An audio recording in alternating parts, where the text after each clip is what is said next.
It's important when life happens. Doctors Hospital, always there for you. Call 949-6066. And Cayman Airways, call them on 949-2311 to book your nonstop flights to Los Angeles and Panama. Kirk Market, experience a world of choice. JN Money, from abroad to Yad. And Cineco, keeping Cayman covered. We ask our listeners and viewers to avoid any statements or comments which are abusive, derogatory, malicious, or defamatory. Do not use indecent language or make any statement that is false or misleading. Call 1-800-534-8255, 949-6990, 949-8037, or WhatsApp us on 925-3261. Live from Radio Cayman Studio. This is For the Record with ORRETT Connor. Hear from your government officials, independents, and the opposition on issues that matter to you. For the Record. Engage in an open dialogue between residents and lawmakers. With ORRETT Connor. Informative, impartial, insightful. This is For the Record. And now, your host, ORRETT.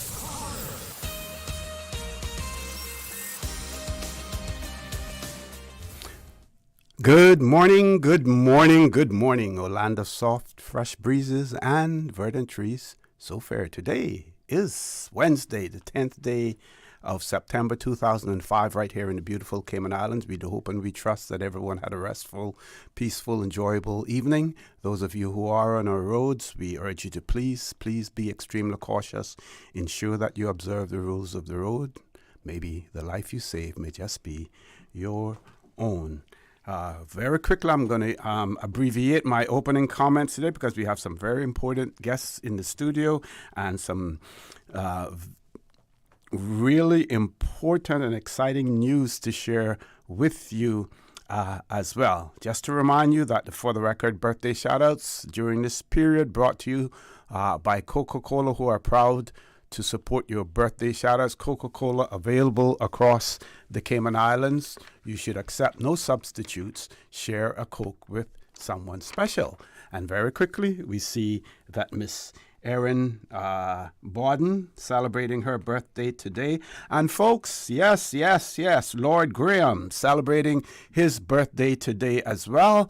I'm not sure why we're in the studio because I would have expected that the government would have declared a national holiday today for Lord Graham's birthday. But we can discuss that later as well. We're not going to have the phone lines open at this point in time because we want to talk with representatives from the Department of Sports who are here to talk about upcoming sporting events taking place in the Brac next week for kids and seniors. So it is my pleasure to have in the studio with me this morning head coach Miss MollyAnn,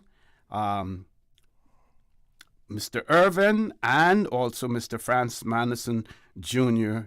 in the studio. Folks, good morning. Welcome to For the Record. Good morning. Good morning. Coach MollyAnn, we're going to kick off things. I believe, are you acting? So I'm actually the director of the camp in the back. You will be the director. Okay. So let's get the ball rolling. Tell us what this is all about. So good morning again, Grand Cayman and Cayman Brac. In conjunction with the sports department and the sports department in Cayman Brac, we're hosting for the very first time a seniors camp. We had one here in Grand Cayman about 3 weeks ago, I think it was, and it was a great success. So we decided that we would try to have one in the Brac, and so far we think that's going to be a success as well. A few things that will be on this camp will be seniors starting from age 60 and up, and we can have up to 102. Could even be bigger than that because I know when we were in Grand Cayman at camp, we had a lady that came in that was 102 years old. Wow. And that was so good. And she spent the day with us, just that day though. So we're looking forward to all of the seniors in Grand Cayman to come out And we're looking for at least 25 seniors. We have space for 25 seniors at this camp. In the Brac. In the Brac, yes. So we also, what we plan to have at this camp is it's going to be fitness, fun and games. Every day we'll do fitness first thing in the morning.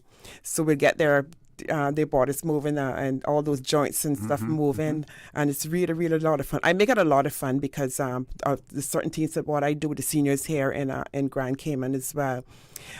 We plan on having someone come in to talk about nutrition. Okay, yeah. Then we're going to, then on another day we'll have cupcake making. So we'll have someone bake cupcakes and the seniors will decorate the cupcakes. We did that here in Grand Cayman and it was a huge success.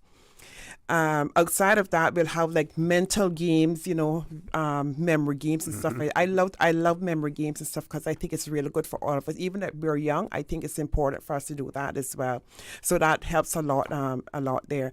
Lots of other stuff we'll be doing as well with the seniors, and lunch will be provided for them every single day, and that will be provided by Mr. Nicholas DeCosta's area. I'm not sure what his area is called. Sorry. That's the Creek.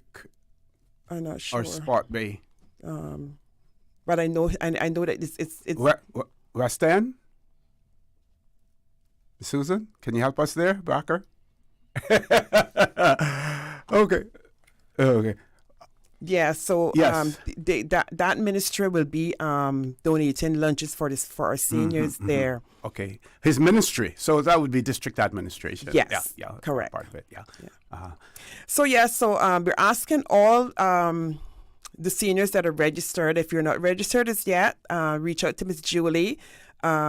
And Miss Parchment, they're the persons in charge of social services over there. So they will be reaching out to all of the seniors there, I think, which is a little bit different from our usual camps and what we have there. You can register online. This one, it will be specific people that will be at that camp, at the seniors camp.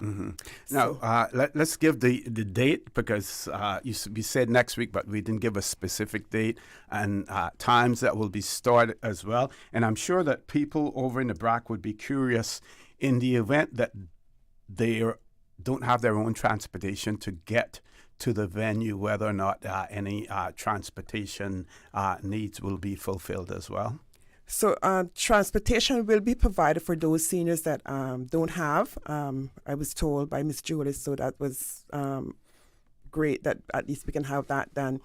Okay, so the seniors camp, it's from the 15th of this month up until the 19th, one whole week. So we'll be spending a whole week in the Brac with the seniors. They're having fun with them. It will be at the Alexandra Hotel in their VIP room. The times is from 10 a.m. till 12. So we'll break for lunch at 12 o'clock and then we'll just socialize a little bit and then we'll send them home and come out the next day. So, so the 15th to the 19th at Alexandra Hotel, and the time is from 10 till 12. And age is 60 and up? From 60 and up. Okay, so we want to hear from Mr. Orvin and Mr. Franz Manderson Jr. About their participation in the camp as well, and how they felt after the first one that Miss MollyAnn spoke about that took place here in Grand Cayman. Actually, they weren't a part of that. Oh, one. okay. Yeah, okay. But they will be a part of this one. Okay, so we want to hear what their plans are. We want to. Of course, we'll save some surprises as well, for those who are listening and who plan on attending. And at some point in time also, the question may arise in terms of if their individuals have some physical issues or whether or not they should contact their physician beforehand to get some advice. And of course, they can participate, in the camp without necessarily doing the physical part as well. They can participate in the mental part also. So we can explain those issues as well. Coach?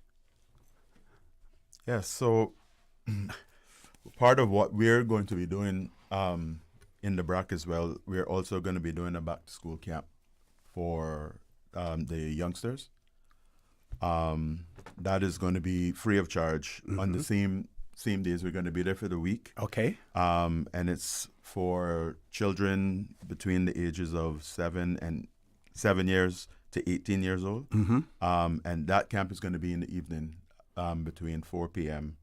and 6 p.m. Okay, nice and cool during that time of the day. At West End Primary School.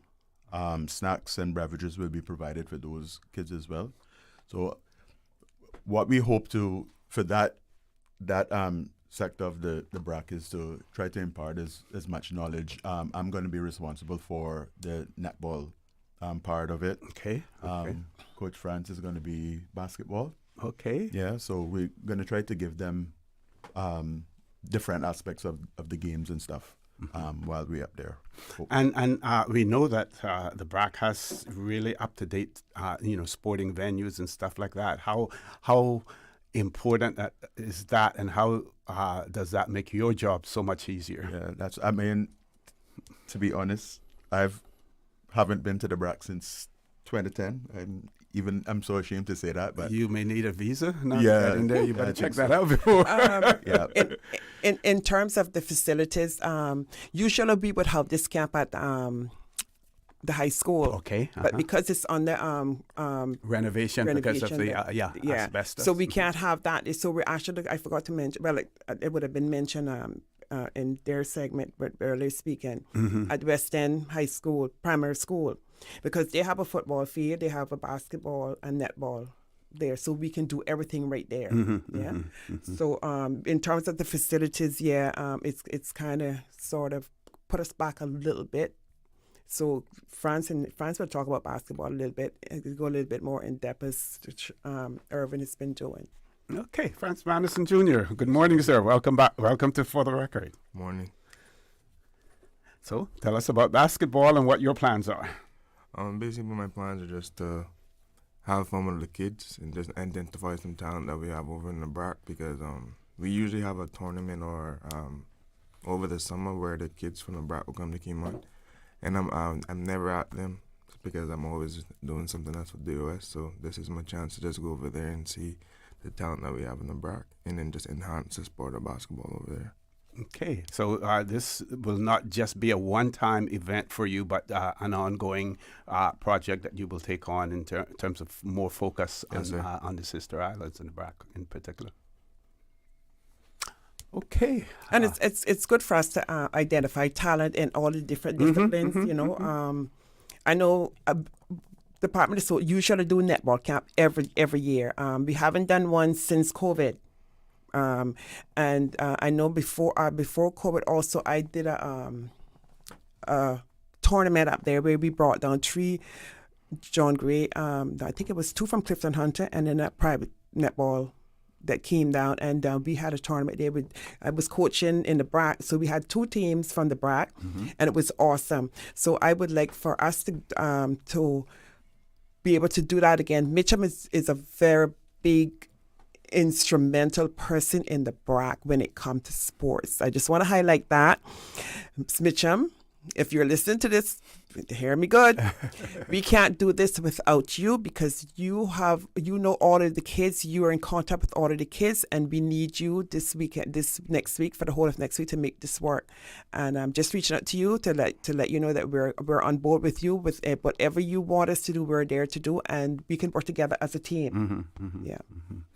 Okay, this is a good juncture for us to take a commercial break, folks. When we return, the conversation will continue with head coach MollyAnn, coaches Orvin and Franz Manderson Jr. We're talking about a sporting event taking place in Cayman Brac next week, starting on the 15th of September, for kids and for seniors. Miss MollyAnn, she will be focusing and has responsibility for the activities for seniors.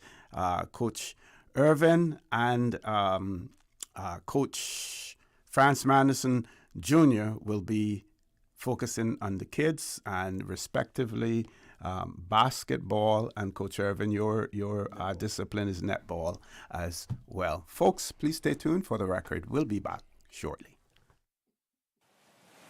The Cayman Islands boasts of a long, colorful, and rich history. In tribute to our roots, Radio Cayman, the voice of the Cayman Islands, is pleased to bring you the Historical Vignette Series, brought to you by Rotary Central. For more than 110 years, Rotary members have used their passion, energy, and intelligence to take action on sustainable projects. The Cayman Islands, he hath founded it upon the seas. Captain Joseph James Anglin, 1899-1982. Captain Joseph James Anglin was a sea captain who sailed to the Mosquito Keys, Nicaragua, Cuba, and Tampa, Florida. Married to Alvis Christina Chrissy Ebanks and the father of 12 children, he was a God-fearing Christian and a preacher in church. Known as a good neighbor, he helped to build a strong community. Radio Cayman's Historical Vignettes was brought to you by Rotary Central. For more than 110 years, Rotary members have used their passion, energy, and intelligence to take action on sustainable projects. Since 1993, Rotary Central has worked diligently each year to provide quality bus shelters to our community. A traveling convenience to our school children, the elderly, young people going to work, guest workers, and visitors using the public bus. We, Rotary Central, help you, our advertisers, make it happen. Your marketing dollar travels a far way, positioning your message, your product, your services, your presence in over 83 bus shelters. Every dollar you spend, every advert you place helps to build another bus shelter, providing modest comfort for Cayman travelers. Reserve space now on the only billboard medium in the Cayman Islands. Email rotaryshelters@gmail.com. rotaryshelters@gmail.com. The Bus Shelters, a partner in community convenience. Another inspiration program by Rotary Central Cayman Islands. Can you imagine your home completely organized? At Brand Source Custom Closets, we can. We specialize in designing and building custom closets and storage units for any room in your home, including the garage. With tailored designs and custom LED lighting solutions to fit your lifestyle and budget. Our custom closets expert is committed to enhancing the value of your home with a solution that is uniquely yours. Visit our showroom or call 623-6774 to schedule a no-obligation appointment with our design expert. Brand Source Custom Closets, 209 Dorsey Drive, Industrial Park. When a hurricane hits, unexpected costs can add up fast. Homeowners are usually out of pocket for these costs to get supplies or make minor repairs. But with Cineco's parametric coverage, you get automatic payouts within 2 to 3 weeks after a Category 3 or stronger storm, whether or not you have damage. Available only through Cineco Homeowners Insurance. Call 949-8101 or visit Cineco.ky for a quote. That's Cineco.ky to get a quote today. Cineco, keeping Cayman covered. It's a sizzling summer with JN Money. You can win a luxury weekend getaway for two when you send or receive money from now until September 30, 2025. That's right. We're turning up the heat this summer with JN Money. Visit www.jnmoneyonline.com to learn more about how to win. What are you waiting for? Send, win, relax this summer with JN Money. Looking for fresh, healthy food that's full of flavor? Then you've got to visit Kirk Market. Our dishes are made with fresh, high-quality ingredients. Enjoy vibrant mixed greens or satisfying pasta salads. Or try one of our delicious grill options like blackened chicken, spicy beef steak, or grilled salmon. Looking for something light and flavorful? We've got sushi rolls and poke bowls prepared daily. And don't forget to explore a hot bar or Billy Fresh salad at the salad bar. Stop by Kirk Market today for breakfast, lunch, or dinner and taste the difference. Eat well, live well with Kirk Market.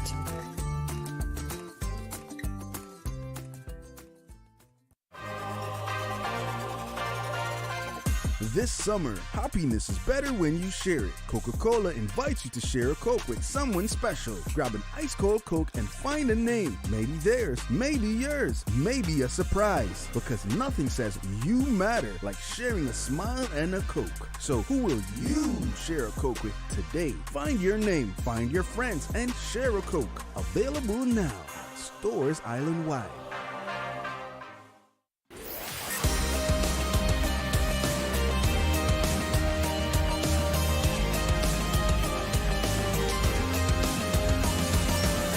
This is For the Record. Good morning and welcome back to For the Record. I'm your host, ORRETT Connor, and we're on the last part of this segment of the show, talking about an event taking place starting on the 15th of September over in the Brac sporting event.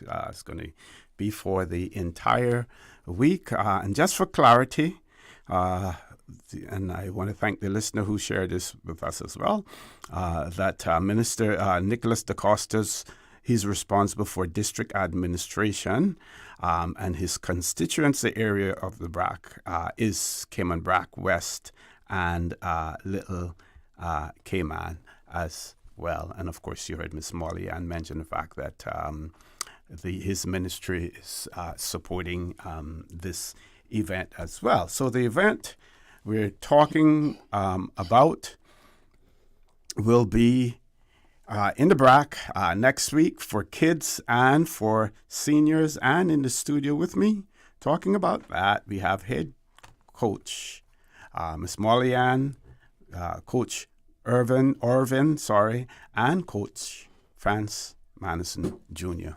Miss MollyAnn, we're going to throw the mic back over to you. So I visited the Brac last week. My voice kind of feel like it going last week just to get things rolling. Mm-hmm. And I met with Mitchum, who is, like I said, very instrumental in the kids up there. And I visited one of his football programs. I think it was the Tuesday. And I must say it was huge. I count like about 80 kids at that practice training on the Tuesday. So that's why I'm saying it's important that we, Mr. Mitchum, that you're on board with us here next week, and we can get all the kids out to make this a huge success. All our camps are free of charge. Okay. We don't charge anything for our camps. Registration is important, so you can register your kid on the day of the camp, which would be the Monday come in. The seniors would have already been registered because the social workers would have done that already. Mm-hmm, mm-hmm. So just to let everyone know, the 5 coaches that is going to the Brac, these are all certified coaches. Mm-hmm, we mm-hmm. know what we're doing. Mm-hmm. We've been doing this I've been doing this for 23 years and probably more. I'm a sports person. Irvin is a sports person. Franz is a sports person. We have did sports all our entire mm-hmm, lives. Mm-hmm, so mm-hmm. the children are in good hands. Parents of the Brac, I'm just asking you to please let your kids come out. This is going to be really, really fun. Come out. As a matter of fact, parents, I was just asking you all to come out and be there. It's from 4 to 6. Mm-hmm, mm-hmm. So until dark. If we had the lights, then, we could have gone longer. So it's just 2 hours that you're going to be there with your kids and seeing what they're learning from the coaches here in Grand Cayman. And not to take away anything from the coaches here in Cayman Brac, because I watch them and I see that they're really, really good. Mitchum, you're doing an awesome job. Continue to do that. Okay. Are there any plans for this to be an annual event, to do it every year? I'm not 100% certain, but I would think that it would be starting back, yes, next year, because when we do a netball camp in the summer, I can't do that in July or August.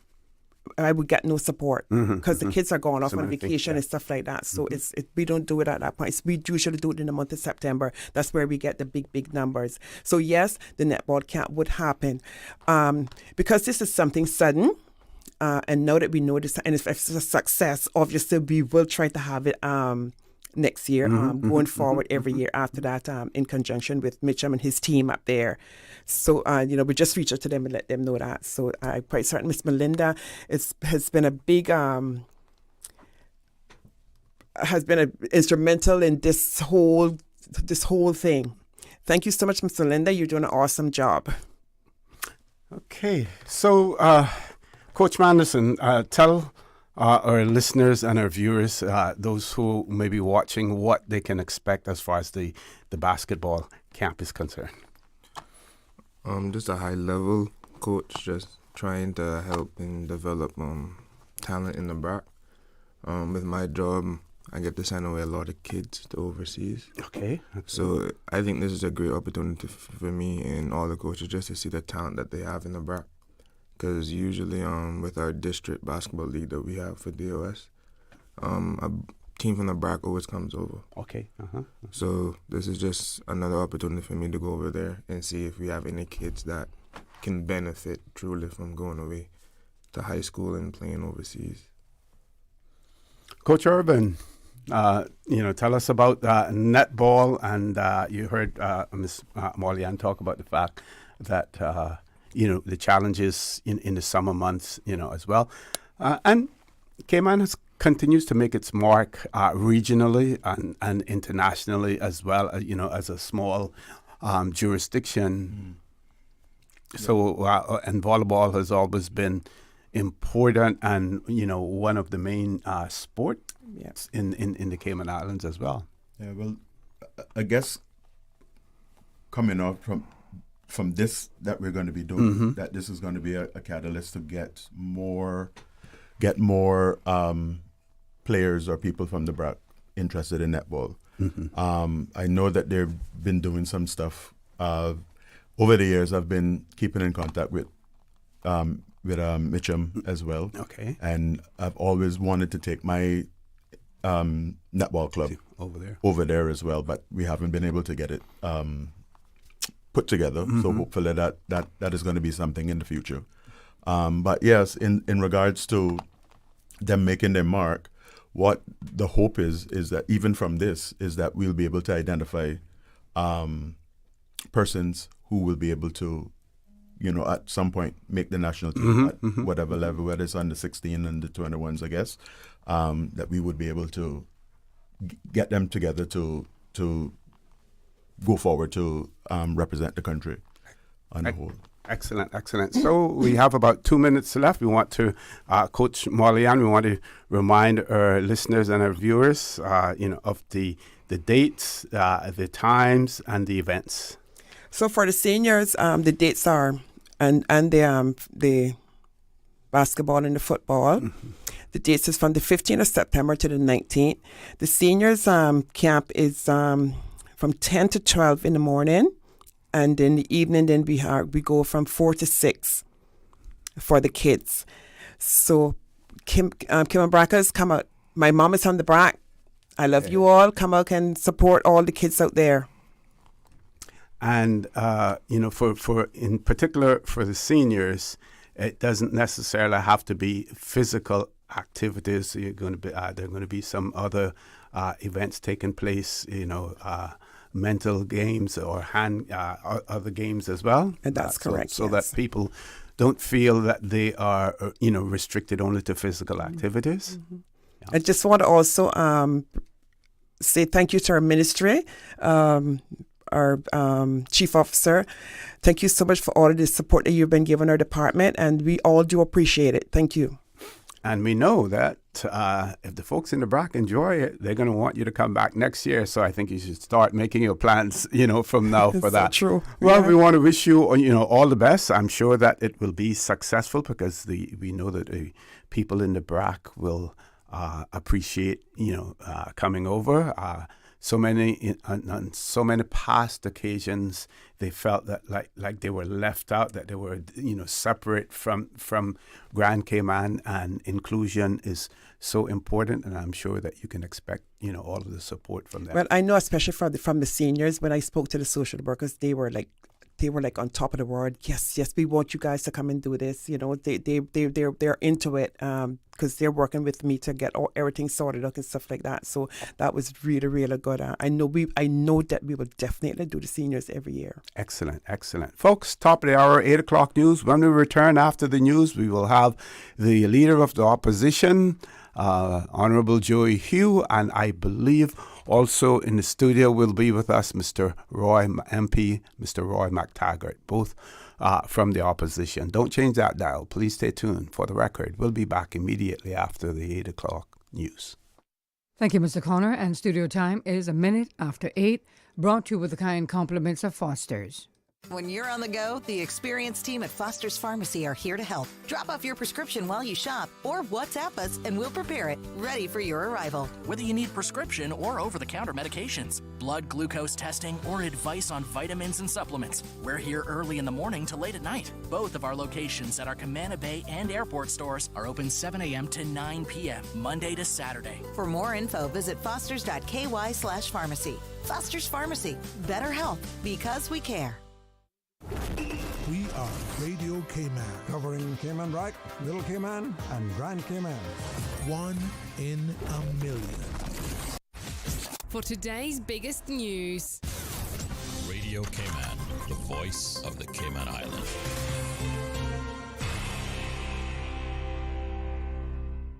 With your latest news, I'm Carsley Fuller. A woman will stand trial this year for failing to keep a dog under control. As Radio Cayman's Jebby Ebanks reports, she showed up in summary court on Tuesday. Tiana Bodden appeared before Chief Magistrate Angeline Hernandez on Tuesday in connection with a 2024 charge of failing to keep a dog under control. Prosecutors allege that on the 16th of June, Ms. Bodden failed to properly secure a dog in her care, resulting in an attack on another dog named Ollie, which later died from its injuries. Ms. Bodden has entered a plea of not guilty. The trial is scheduled for the 9th of December and is expected to last between half a day and a full day. A case management hearing is set for the 30th of October. However, Ms. Bodden has been excused from attending. Her bail has been extended until her trial date. Jebby Ebanks, Radio Cayman News. Today is World Suicide Prevention Day, and the Ministry of Health, Environment, and Sustainability is leading a multi-agency push to improve child and youth mental health in the Cayman Islands. Chief Nursing Officer Felicia McLean says the stigma around suicide makes open conversations essential. It is never easy to talk about difficult topics like suicide, yet this is one of those topics where silence can inflict significant harm. That's why it's so important for us to learn how to be a source of support and a safe space for those facing emotional challenges, such as suicidal thoughts and feelings. The initiative follows troubling findings from youth surveys and last year's Inspire Youth Meetup, which highlighted issues such as bullying, social media pressures, and the loss of hope among some young people. Officials say the coordinated response will focus on education, expansion of services, awareness, and policy changes to safeguard young people's well-being. 991,000. That's how many visitors Cayman welcomed through the end of July this year, according to our Cayman.ky, the Department of Tourism website. The country saw nearly 41,000 stayover visitors in July, a 6% increase when compared to July 2024. Cruise figures fell by 7% year-on-year in July, with some 56,300 passengers visiting in the 7th month of the year. Overall figures continue to show an increase in arrivals for 2025, with a 0.8% growth seen in the first 7 months of the year when compared to January through July 2024. Now with the check of international news, here's the BBC, which takes us out of the newscast. I'm Carsley Fuller. BBC News with Moira Alderson. The head of NATO, Mark Rutte, says the alliance will defend every inch of its territory after Poland said Russian drones violated its airspace overnight. Polish Prime Minister said NATO pilots helped shoot down at least 3 of the drones. The Kremlin spokesman dismissed questions about the incident. He said Russia was accused of provocations on a daily basis. Reports in the Israeli media say top defence officials are increasingly doubtful that Hamas leaders were killed by Tuesday's airstrike in Qatar. Hamas itself has said only lower-level members died in the Israeli attack. A South Korean court has overturned the decades-old conviction of a woman who bit the tongue off a man who was trying to rape her. Choi Mal-ja, who was 18 at the time of the attack, received a tougher sentence than her assailant. Police in Nepal say at least 2 officers were killed on Tuesday during anti-corruption protests that have descended into violence. Thousands of prisoners have escaped from jails during the unrest. Sébastien Lecornu has been sworn in as the new Prime Minister of France. He's the 5th person to take the job in less than 2 years. A Syrian man has been given a life sentence for killing 3 people at a festival in the German city of Solingen. Issa ul-Hassan stabbed people at random last year. The campaign group Human Rights Watch has called on Niger's military rulers to do more to protect civilians from Islamist militants. A new report says jihadists have killed more than 100 people since March in the Tillabéri region alone. The Danish producer of the popular weight loss drugs Wegovy and Ozempic has announced plans to cut about 9,000 jobs worldwide. The company is facing increased competition from rival firms and copycat products. Its shares have lost nearly 46% in value this year. That's the latest world news from the BBC. Stay in touch with Radio Cayman with the latest up-to-date, accurate news and information. For your convenience, the headline news will be repeated on our sister station, Breeze 105.3 FM, weekdays at 8:30 a.m. Follow Radio Cayman on social media, Facebook, Instagram, Twitter, or download the Radio Cayman app in the App Store or log on to www.radiocayman.gov.ky and stay connected to what's happening in the community. Radio Cayman, your voice, your choice, your radio. When I first started going to Healthcare Pharmacy, it was because it was convenient. But over the years, I continued to shop there because I trusted them. One day I was picking up my prescription, and the pharmacist noticed an over-the-counter medication in my basket. She said, "I hope that's not yours. It will interact with your prescription." And I thought, wow, thank you. Trust is so important when it comes to your health. Healthcare Pharmacy, with 2 locations, Grand Harbor and Governors Square, where they care about my health. Did you know that HPV, or human papillomavirus, is known to cause certain types of cancer? HPV is spread through skin-to-skin contact and easy to contract. The HPV vaccine is our best protection against HPV-related cancers. It is safe for children and youth ages 9 and up, and for those under the age of 25, all it takes is a single dose. It's time to arm against cancer, Cayman. Get the HPV vaccine today. For more information on where to get vaccinated, contact the Public Health Department on 244-2648 or 244-2889. The 8 a.m. weather update brought to you by CG Brac, where people come first.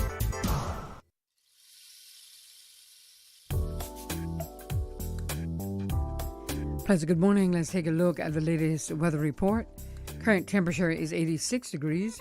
Relative humidity is 82%. The barometric pressure 1014.3 millibars. The wind is east-southeast at 5 knots. Synopsis indicate an upper level low situated just south of the Cayman area is expected to bring scattered thunder showers across the region over the next 24 hours. Radar imagery show a few showers in and around the Cayman area moving towards the north-northwest. Now the forecast for the Cayman Islands for today, calling for partly cloudy skies becoming cloudy at times with a 40% chance of showers and thunder, and showers will be locally heavy at times. Temperatures will rise to the low 90s with a heat index near 106 degrees Fahrenheit. Your winds will be east to southeast at 10 to 15 knots, and seas will be slight with wave heights of 1 to 3 feet. Forecast for tonight calling for partly cloudy to cloudy skies with a 40% chance of showers and possible thunder, and temperatures falling to the low 80s tonight. Winds will be easterly at 5 to 10 knots, and seas will be smooth with wave heights of less than 2 feet for tonight. Today's high tide will occur this morning at 11:19, low tide this evening at 4 minutes past 5, and a high tide again tonight at 10:53. The sun will set this evening at 6:31 and will rise tomorrow morning at 6:13. And the outlook is calling for a decreased chance in showers along with light northeasterly winds and smooth seas from Friday morning as the upper level trough drifts over the western Caribbean. And that's the very latest on your weather report.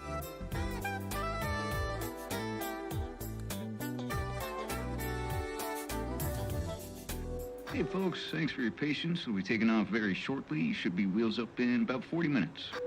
And due to a bumpy ride, snacks and beverage service has been suspended. AC is giving us some trouble. Sorry, folks. And Wi-Fi is out. And so is the entertainment. Yeah, I'm sorry about the smell, folks. We are aware. I know. Just one more quick note. We are going to have to deplane. Come on! We're like the plane ride that isn't a nightmare. CG Brit K. Good like that. The 8 a.m. weather update brought to you by CG Brit K, where people come first. Water Authority Cayman wishes to advise the motoring public of upcoming wastewater infrastructure works along West Bay Road in the vicinity of Burger King, which will cause a partial closure of West Bay Road. Preliminary activities, which the Water Authority contractors will conduct, are scheduled to take place on Saturday, 20th September, which may cause temporary traffic diversion into the center turn lane for southbound traffic. Traffic signs and other control measures will be placed when needed. The primary maintenance work will take place on Sunday, 21st September from 5 a.m. to 5 p.m. During the works, the southbound lane of West Bay Road will be closed between Burger King and the Dart Overpass, with the southbound through traffic being diverted through Esterly Tibbetts Highway. The northbound lane will remain open. Motorists will be able to access the businesses in the area: Galleria Plaza, Tiger Mart Gas Station, and Burger King. West Shore Plaza and Wendy's can be accessed via Lawrence Boulevard. Flaggers and traffic signs will be in place. All motorists are asked to drive with caution to ensure their own safety as well as the safety of the Water Authority and its contractor staff. These works are part of an ongoing series of maintenance work on the wastewater infrastructure in the area. The Water Authority appreciates the patience and understanding of its customers and the public as it upgrades its wastewater infrastructure and apologizes for any inconvenience caused. Are you feeling overwhelmed, sad, stressed out, or suicidal and need support? Call 1-800-534-6463. K-Mind, Mental Health Helpline. It's okay to ask for help. K-Mind Mental Health Helpline, available from 6 p.m. to 11 p.m. Monday to Friday. It's free and confidential support and guidance on your emotional and psychological health. The traffic report is brought to you by Subway. Enjoy a delicious start to your day with breakfast from Subway.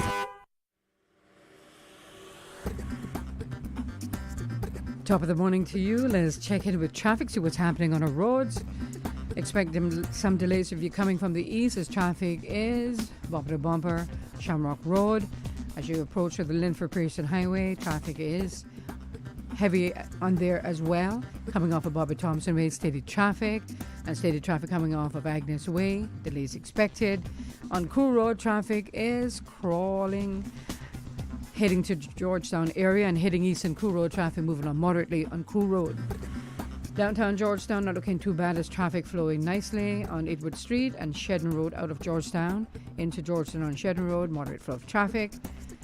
Owen Roberts Drive, light to moderate traffic flow as well as coming from the Westway four-way stop. Godfrey Nixon Way and Eastern Avenue flowing at a moderate pace. Huldah Avenue, steady traffic. And coming off of the Esterly Tibbetts Highway, traffic is moving on moderately, as well as heading towards the Industrial Park area. Northtown Road, steady movement of traffic in both directions. And that's what's happening on your roads. Join us again at about 10 minutes past 12. We'll give you another look at traffic.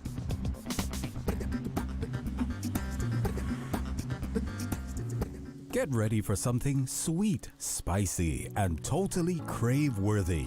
The hot honey chicken sandwich is here, and it's bringing the heat. We've taken our tender, juicy chicken and drenched it in bold, hot honey sauce for the perfect balance of sweetness and spice. But hurry, this one's only here for a limited time. Hot honey chicken. Try it today before it's gone. Subway. Eat fresh. The traffic report is brought to you by Subway. Enjoy a delicious start to your day with breakfast from Subway. Hey Cayman, it's your boy Jordi Duarte, and watch out for us September 13th at 6 p.m. We will be celebrating Honduras Independence Day at the Old Roti Shop location, now known as Island Bar. We're gonna have delicious food, baleadas, pastelitos, chicharrón, punta, and country competitions. Make sure you guys show out. All the proceeds are going to the Jose Cecilia de Valle School in Savannah Bight. They're going to need some repairs, so we're making sure we all get together and make it happen. It's $25 at the door. Make sure you guys get your tickets. You could also get them on Eventpro or the Savannah Bight Care Club at 928-6943. See you guys there, and I can't wait to play some music for y'all.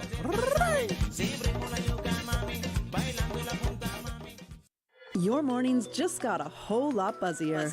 Join me, Kathy Miller, every Tuesday and Thursday from 7:30 to 9:30 a.m. on The Buzz, Radio Cayman's morning talk show with insight, impact, and inspiration, covering business, policy, finance, health, culture, and the biggest local and global issues impacting our Cayman community. With fresh perspectives from younger generations to stories of inspiration from local entrepreneurs. Tune in and turn up Tuesday and Thursday mornings, 7:30 to 9:30 with me, Kathy Miller, on The Buzz. The Buzz.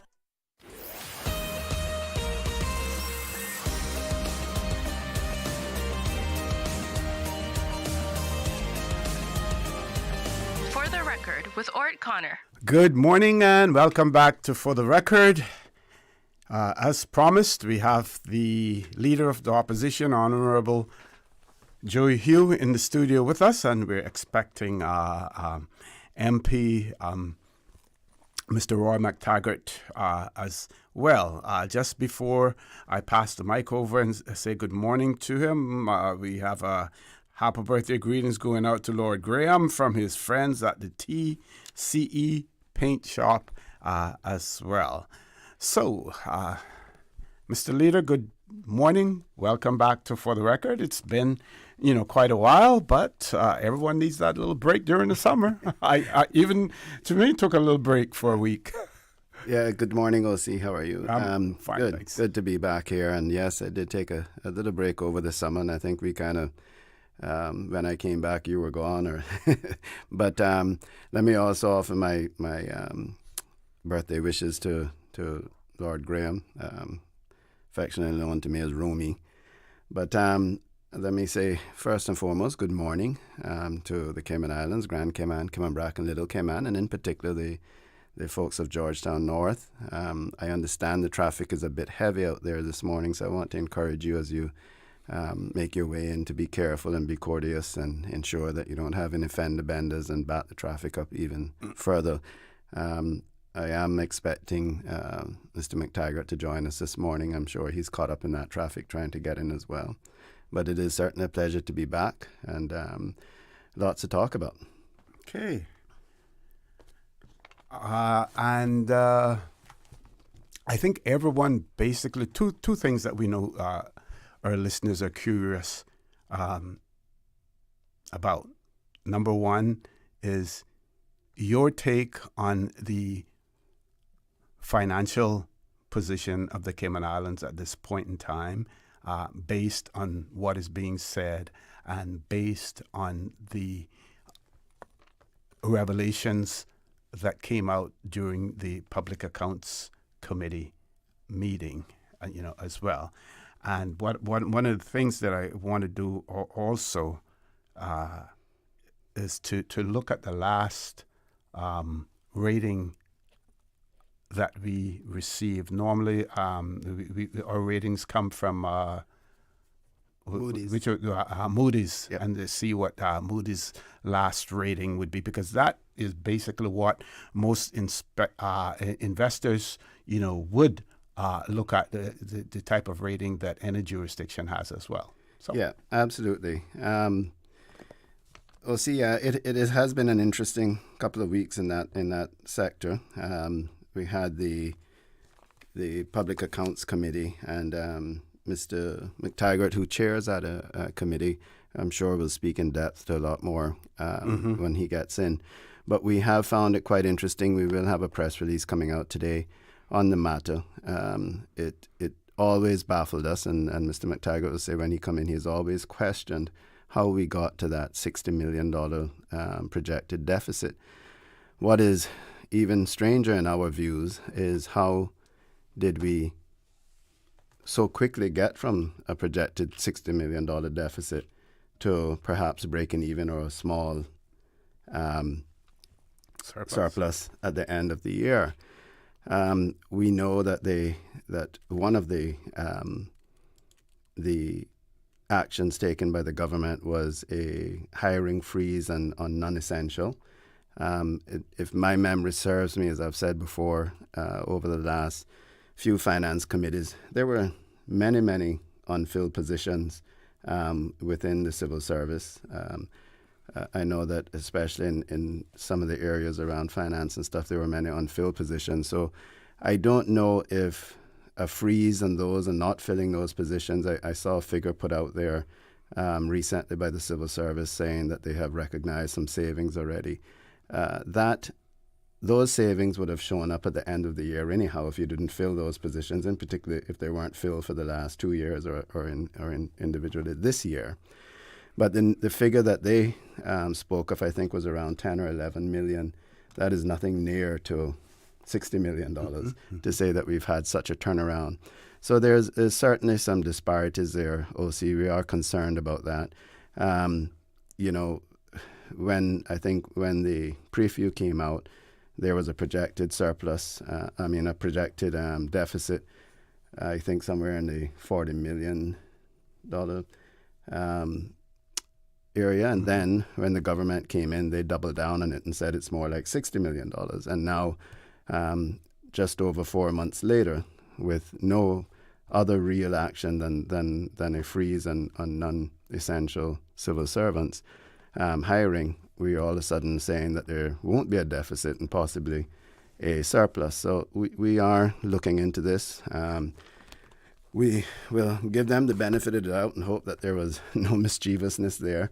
But it is concerning that a government can come in and on first glance start to tell the public, scaring everyone, private sector and everyone, that we are facing a $60 million deficit and that we may be in breach of the framework for fiscal responsibility. And then just a few weeks later turn around and say that there won't be that deficit and possibly a small surplus. So we'll dig deeper into that. One of the other things that came out, interestingly, that was discussed during the Public Accounts Committee, Mr. Jefferson spoke about the surpluses, the need for surpluses. And he went on to say that government has to, I guess in the compass on the 8th of September, Jefferson says government needs to build up reserves to protect the country. Mm-hmm. He went on to then talk about the reserves that historically that the country has had. Let me just find it here quickly. He said he'd like that a trend that I would like to see the government get back to is of achieving 100 million surplus a year. Jefferson said government regularly recorded a surplus of more than 100 million in the years from 2016 up until the pandemic, where the surplus was down 54 million in 2022, but then 40 million in 2023 and 60 million in 2024. Now, the reason I raise that, OC, is that we endured during the campaign and even after in the few sittings of the House that we've had, criticism from our opponents that the People's Progressive Movement weren't handling the government accounts properly, and that the People's Progressive Movement are responsible for the financial position the government is in when they were projecting this $60 million deficit. But yet here we have the Financial Secretary of the country, Mr. Jefferson, citing that he would like to see the country get back to the surpluses that we're seeing from 2016 up to 2022. And OC, the reason we raise that is because those were the years that the People's Progressive Movement were in control of the government. Mm-hmm. And prior to 2016, a lot of work was put in by the People's Progressive Movement 2013 up until 16 to get us to that position, from a deficit position into a surplus position, which we maintained right through and even through COVID up until the deficit was reduced in 2022 after we demitted office in 2021. So just a couple of things that were glaring to us in the opposition that we were pleased to hear. I think everyone wanted to know that the country was in a better financial position, and we were happy to be recognized by the Financial Secretary for the surpluses that the People Progressive Movement maintained throughout its tenure, the 2 terms that it was in power. Good morning, Mr. McTaggart. Good morning. Welcome, sir. Good morning. Sorry, I'm a few minutes late. I Morning, understand Mr. traffic. There's a nightmare out there this Absolutely. morning as far as traffic is concerned. I'd actually forgotten how heavy it was at 8 o'clock. But I'm pleased to be here. And thank you so much for welcoming me. Okay. If I could just pick up Sure. on one thing that he was saying. I mean, most people forget 2012, 2013, when the Progressives first came to power. Our budgets were under the oversight of the United Kingdom government. And it was that way for several years until I think 2016 was the last year that we had it. And that was because we had run afoul, the previous government then had run afoul of all of the requirements of the framework for fiscal responsibility. And the Progressives came in 2013, and we had a commitment that we were going to fix things and put Cayman's finances back in order within that 4-year period. And that from that time, once that 4-year period was over, we would no longer be under the oversight and control. Well, we actually did it a year earlier. It was 2015 was the last budget that I think we had to have permission or approval from the Foreign Office to implement. And, we've remained that way ever since. How much of a belt tightening had to take place during that period for you to get back to, to quite be a bit compliance with the FFR? There was quite a bit of belt tightening because you have to remember, too, the economy itself was not in the best of positions. You remember the conflicts and the situation that existed at that time period too, which I think had an effect on people's decisions as to whether they invest, build, whatever it was. Those things were affecting it. But I think right after, during that time period, you saw that there was a marked change in people's attitudes. They saw that we were trying our best to bring the country out of the doldrums that it was in and put it in a much more firmer financial footing.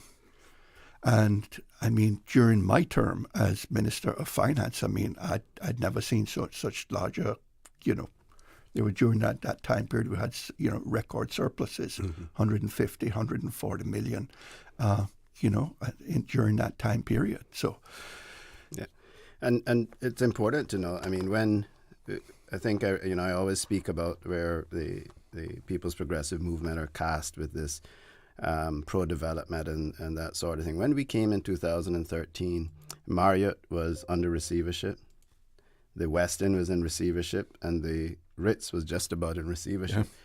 Yeah. And we had to take quick action that we didn't start to see more hotels close down on us. Tourism numbers had dwindled, and investor confidence just wasn't there. And so we had a difficult balance between filling the urgent needs of the community.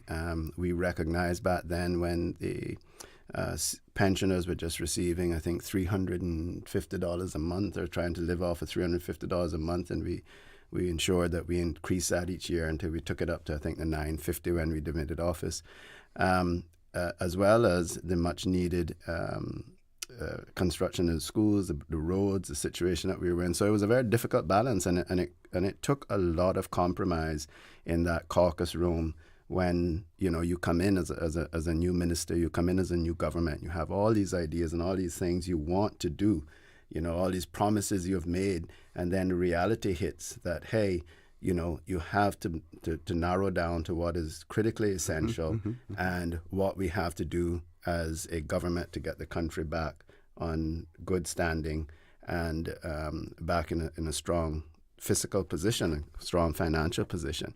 And I remember when we posted our first budgets, I remember the opposition at the time, and I won't call in the names, but I remember them getting up and shouting and pounding on the desk in the parliament saying, spend the people's money. Why you have the people's money in the bank?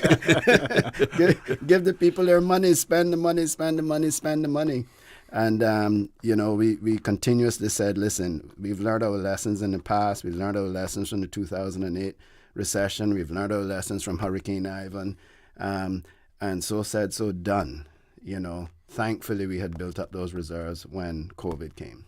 Okay, with that, we're going to take a commercial break, folks. For those of you who are just joining us in the studio with me, we have the Leader of the Opposition, Honorable Joey Hew, and Member of Parliament and a member of the Progressives, Mr. Roy McTaggart. He's also the chair of the Public Accounts Committee, and we'll talk more about those proceedings when we return as well. Please stay tuned. For the record, we'll be back shortly. Storms bring wind, rain, and unexpected costs to buy supplies, secure your home, or make minor repairs. Incidental expenses not covered by insurance. Until now, with Cineco's parametric coverage, you get automatic payouts within 2 to 3 weeks of a Category 3 or stronger hurricane, whether or not you have damage. Available only through Cineco's homeowners insurance. Visit Cineco.ky to get a quote today. Cineco, keeping Cayman covered. Shipping to the Cayman Islands is fast, reliable, and seamless thanks to Cayman Airways Cargo. Need it faster than ocean freight? Cayman Airways Cargo offers multiple cargo flights to Grand Cayman from Miami weekly, so your packages, whether big, small, or in between, will arrive in no time. You can even use a Cayman Airways Cargo US address for your online shopping. Cayman Airways Cargo is also the only carrier providing air freight services for Cayman Brac and Little Cayman. Contact us today and see why Cayman Airways Cargo was voted as Cayman's best cargo and logistics company in the Best of Cayman Awards. For details, visit caymanairways.com/cargo. Did you know that Doctors Hospital provides urgent care services 24 hours a day, 7 days a week? And Doctors Hospital's urgent care physicians have access to the most advanced MRI and CT imaging in the Caribbean, providing reliable diagnostics when you need it most. When you need quality urgent care for an illness or injury, Doctors Hospital is here for you 24/7. Whether it's a migraine, chest or abdominal pain, shortness of breath, broken bones, or another urgent need, Doctors Hospital at the top of Walker's Road. Urgent care right now. At Kirk's Home Center, we can make your life much better. We got it all together. We got a great deal in store for you. From cookware to stereos, from power tools to plumbing supplies. Yeah, we got the best goods with the best price and a service to make you smile. At Kirk's Home Center. It's a sizzling summer with Jan Money. You can win a luxury weekend getaway for two when you send or receive money from now until September 30, 2025. That's right. We're turning up the heat this summer with Jan Money. Visit www.janmoneyonline.com to learn more about how to win. What are you waiting for? Send, win, relax this summer with Jan Money.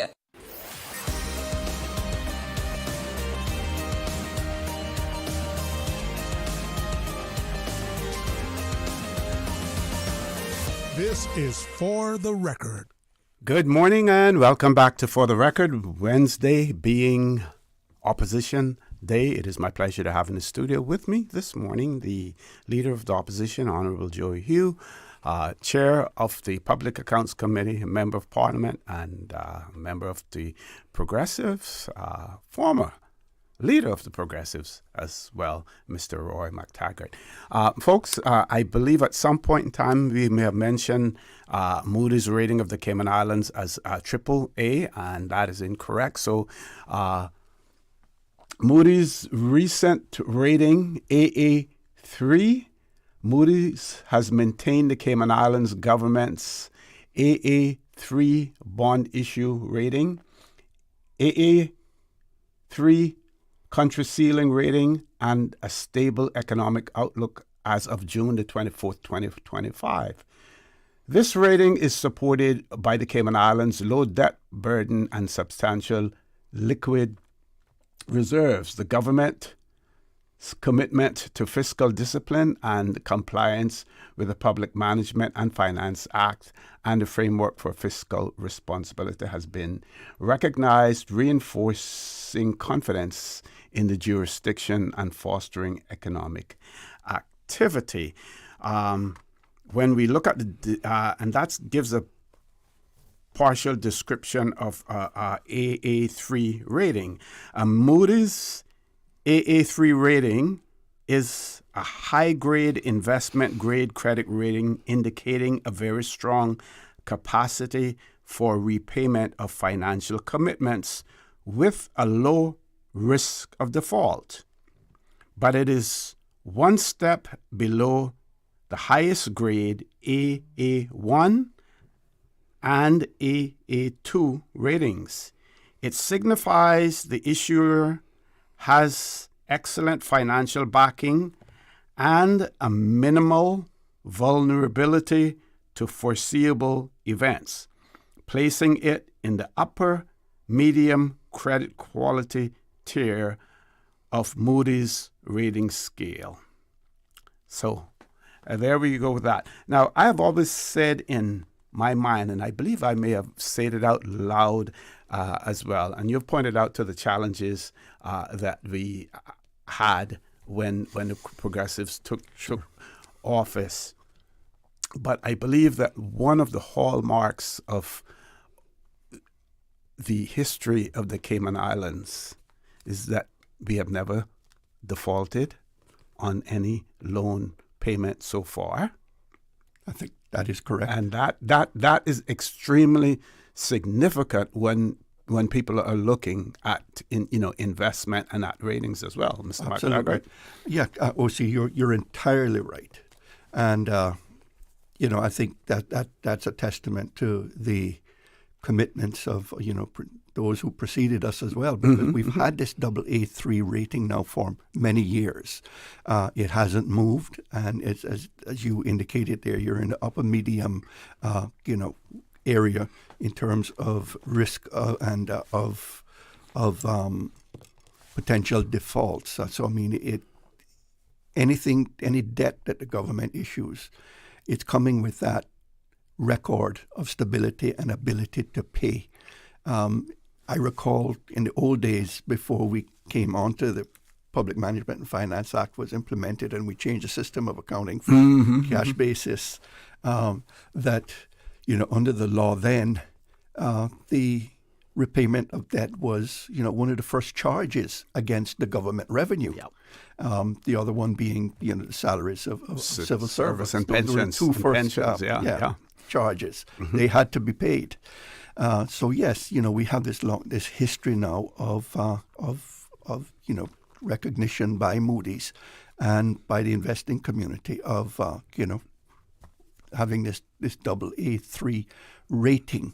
Now, one thing I would say, OC, is that where we are right now, I don't think there's very little chance that we could see an increase in their rating. So say moving us to an A2 or A1. And the reason being is that we are, as a dependency, because we are a part of the British and we're an overseas territory, we are constrained by the rating that Moody's gives to the United Kingdom.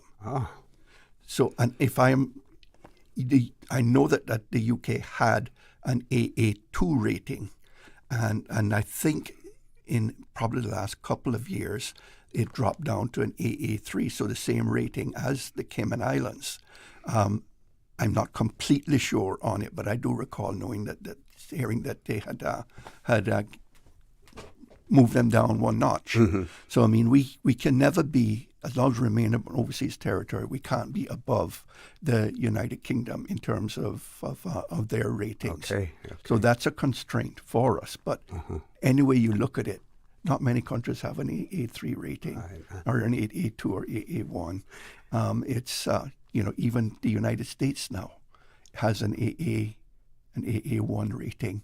So they have moved down in the last couple of years that because of the huge deficits that they are continue to incur, and they're continue to spend. Mm-hmm.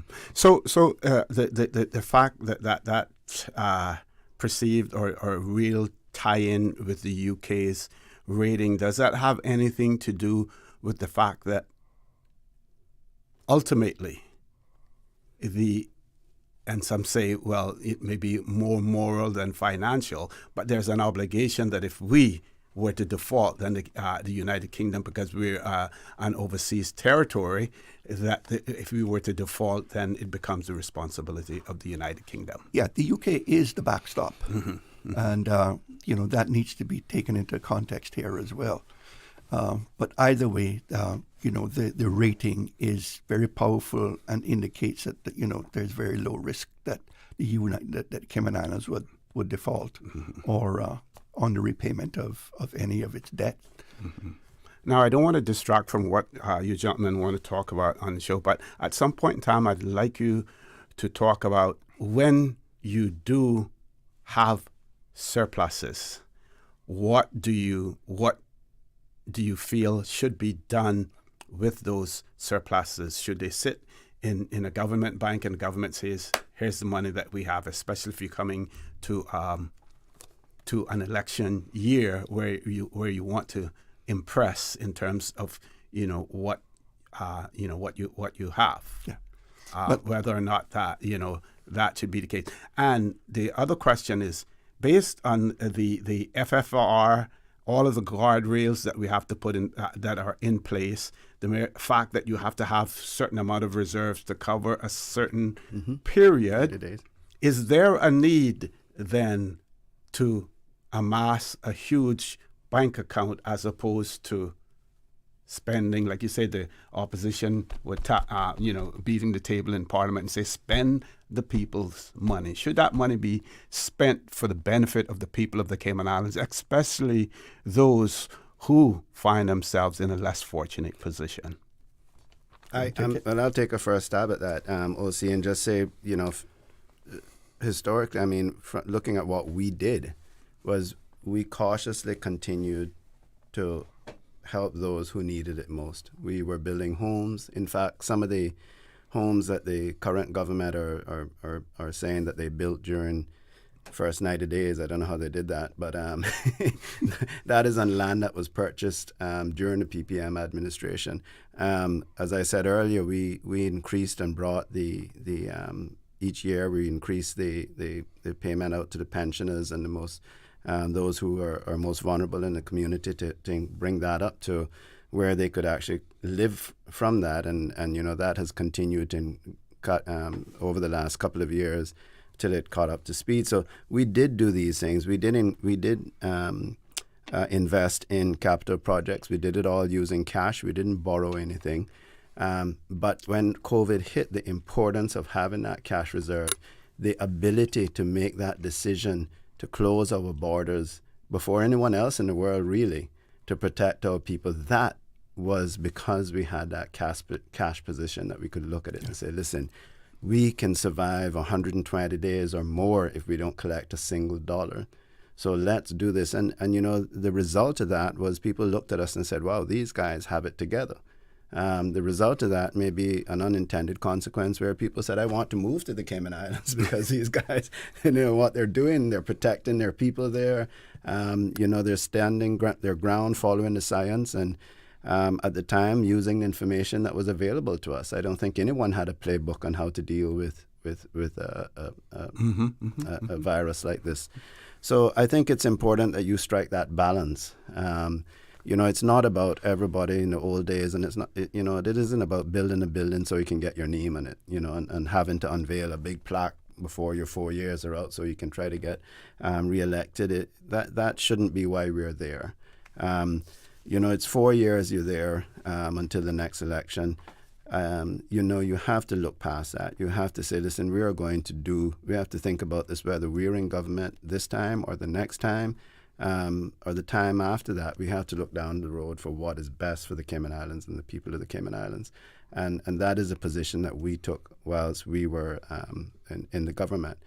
I think we were reminiscing the other day when the former Premier, Sir Alden McLaughlin, said, we were all excited in, I think, October, November of 2020, we were in a position to pay off all of our debt. 2019. Yeah. We were in a position to pay off all our debt and be one of 2 countries in the world that was debt-free. Yeah. And you know, Premier at the time said, listen, I don't like that. Let's wait until after the new year and see how the financial services fee is coming. I'm not comfortable emptying the bank accounts just to put up that banner and beat our chest leading up to an election to say that we are a debt-free country. And thankfully, through that guidance, we ended up not doing that and being in a position to support our people through COVID and not have to actually borrow money or draw down on monies that loan facilities that were arranged because we had those surpluses. Okay, we have to take a commercial break. When we return, the conversation will continue. Please stay tuned. For the record, we'll be back shortly.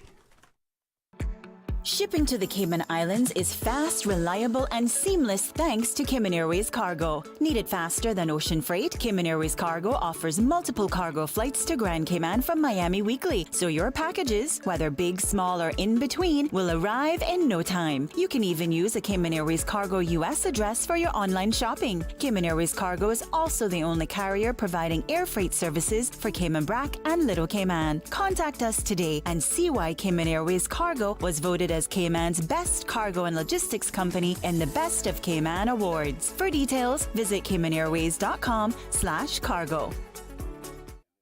My mom's a superhero. She always knows what to do when I feel icky. Yesterday, we went to West Bay Pharmacy, and they had everything she needed. Medicine, my favorite band-aids with dinosaurs, and even flavored vitamins. Mom says they keep our family healthy. I think they're magic. Don't tell anyone. I think superhero shop at West Bay Pharmacy. West Bay Pharmacy, where the superheroes shop. West Bay Pharmacy and Centennial Towers. Convenient quality care is just around the corner. Looking for fresh, healthy food that's full of flavor? Then you've got to visit Kirk Market. Our dishes are made with fresh, high-quality ingredients. Enjoy vibrant mixed greens or satisfying pasta salads. Or try one of our delicious grill options like blackened chicken, spicy beef steak, or grilled salmon. Looking for something light and flavorful? We've got sushi rolls and poke bowls prepared daily. And don't forget to explore a hot bar or Billy Fresh salad at the salad bar. Stop by Kirk Market today for breakfast, lunch, or dinner and taste the difference. Eat well, live well with Kirk Market.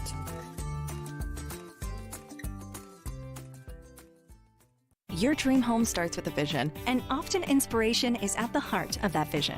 Brand Source Home Gallery's in-house designers are here to help bring your vision to life. Whether you're remodeling or building a new home, Brand Source Home Gallery is your one-stop solution. Explore their kitchen cabinets, sinks, faucets, bath fixtures, tubs, vanities, and more. Let Brand Source's designers help and inspire you with your next project. Call 623-5000 and schedule an appointment with a design expert at Brand Source Home Gallery, Dorsey Drive, Industrial Park, serving Cayman for 50 years. At 35 miles per hour, you have 3 seconds to react. At 50 miles per hour, just 1.5 seconds. That split second you save speeding could be the split second that saves a life. Most fatal crashes in Cayman involve speeding. Slow down, because arriving late is better than never arriving at all. Smart or reckless, your choice changes everything. Visit gov.ky/road safety.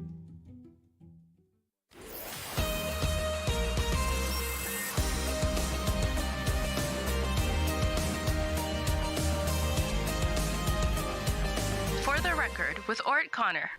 Good morning and welcome back to For the Record. In the studio, the leader of the opposition, as well as the chair of the Public Accounts Committee, but of course he's here in his capacity as a member of the People's Progressive Movement, Mr. Roy McTaggart. We have two listener comments. This first one says, good morning and blessings. With all the hype during the campaign by the now government, we need to acknowledge the previous government for their stewardship, leading to Moody's current rating. And I think that rating you said was last was in June of 2020. of this year, June of this year as well. And then we have another one. Person says that they just tuned in, so they're not sure whether or not the issue of Kenneth Bryan attempting to work in real estate simultaneously while being an MP and all of the perception issues in that dual role has been addressed by the leader of the opposition. How does the PPM leadership feel about that? First of all, let me thank the first listener that wrote in about the Moody's rating, and I think it's, I was not a part of the last government. There are members of the opposition, members of the party now who were, and I think that has always been their argument, and now it has come to fruition. We have seen it. They've come right out and during the Public Accounts Committee, which Mr. McTaggart will speak to more, that the country is in a decent financial position. It doesn't have the surpluses we would like to see, but they are not intending to, or they're not forecasting now this huge deficit. So thank the listener for writing in on that. On the question of Mr. Bryan, there's no rules in the party about someone having outside employment. I think that is something that we have seen historically, where many former politicians have held full-time jobs, ran their own businesses, etc., whilst being members of parliament, even being ministers. I know people had their own businesses. He certainly won't be the first politician to have a real estate a cerebral qualification, whether or not he uses it or not. So I think at the end of the day, all I can say is that MP Bryan shows up to caucuses. He works harder, just as hard or harder than most of us do, and that he's fully committed to the party and fully committed to his constituencies. And at the end of the day, if he ignores his constituencies and his responsibilities, pay the price at the polls. He will pay the price at the polls. Yep. So I will leave it at that. So let's talk some more about the proceedings at the Public Accounts Committee as well. Yesterday, I was guest hosting on Talk Today, and one caller, someone had mentioned about what Mr. Chris Saunders had said in relation to some numbers. And I received a correction from one of our listeners who pointed out, and I'll read it again. Let me find it. Here we go. The person said Chris spoke about healthcare costs, not pensions, for 2,000 people. And the cost for private sector claims to Cineco exceeded the public sector. So there was some clarity there because the person had pointed out. Do you recall that discussion as the chair? I haven't had a chance to go back and replay it yet. I would have to refresh my mind on it, listen to it over again. But I mean, yes, he was giving out a lot of numbers, things that he had gathered from sources that he had, with regard to the cost of healthcare, particularly this infamous NGS 55, which is the one for tertiary care overseas, which now for the last couple of years at least has been exceeded $50 million each year and continues to grow. And the other one was the payment, expense code HEA2, which is care for the indigents, local care. And, collective, those two numbers together, I think, were like well over 70 or close to $80 million last year. And in all likelihood, going to be in that region again this year. It's never going down. And, it continues to grow because, I think, we have an aging population. And I don't care what anybody says. Most people are not, as they age, are not prepared for retirement and to be able to fund their own retirement in, their retirement years. And the big challenge they have is meeting the cost of their health care. when you get to a certain age, the local health insurance companies drop you. And and the only thing that you can get is the SHIC plan. And most people then end up going to Cineco to purchase that policy. And they end up having a problem, especially if they have a catastrophe in, health issues that require, hospitalization or some long-term care or something. They can't afford it. And then what do? They turn to the government. And that's why those areas continue to grow. And I think, it behooves us as a country that we really need to sit down and take a look now at the health insurance situation in Cayman, because, you have the private insurance carriers. If if they're providing you with a policy, they have the ability to increase your premiums, ad nauseum, and they can price you right out of the market. And I've got some examples in my own family that cannot afford to pay the premiums that they previously were paying. And in many cases, that it had jumped 20, 30 times. It's incredible what can and does happen in Cayman. And so, I think as I said, there is an issue that we have to sit down and deal with. The government's going to have to tackle it. The SHIC plan that we have and that is provided to me is no longer fit for purpose. I don't think it ever was, but it gives such little coverage in the course of a year that, one visit to the doctor is about all you get out of it before you're out. It's out of pocket. So it's a growing problem and needs to be addressed. Sorry. Well, see, before Mr. McTaggart goes back to the Public Accounts Committee and the $60 million deficit, I wanted to correct earlier when we spoke about it. I mentioned that I thought that the pre-election estimate was 40. It actually was 26 million. And then there were indications later on of it being in the 40 million region, and finally the government doubled down to say we were facing a $60 million deficit. So I just wanted to correct that the pre-election figure was 26 million. Yeah. I think it would be useful personally if they could release how that 60 million, they came up with that number of 60 million. Because it certainly took us by surprise. And, OC last week when we had the Public Accounts Committee meeting, we had both Mr. Jefferson and the Deputy Governor there. And we took the opportunity to question them on it. And we actually pressed them about, about the deficit. And I remember so clearly it was Mr. Jefferson who actually said, we are not going to have a $60 million deficit.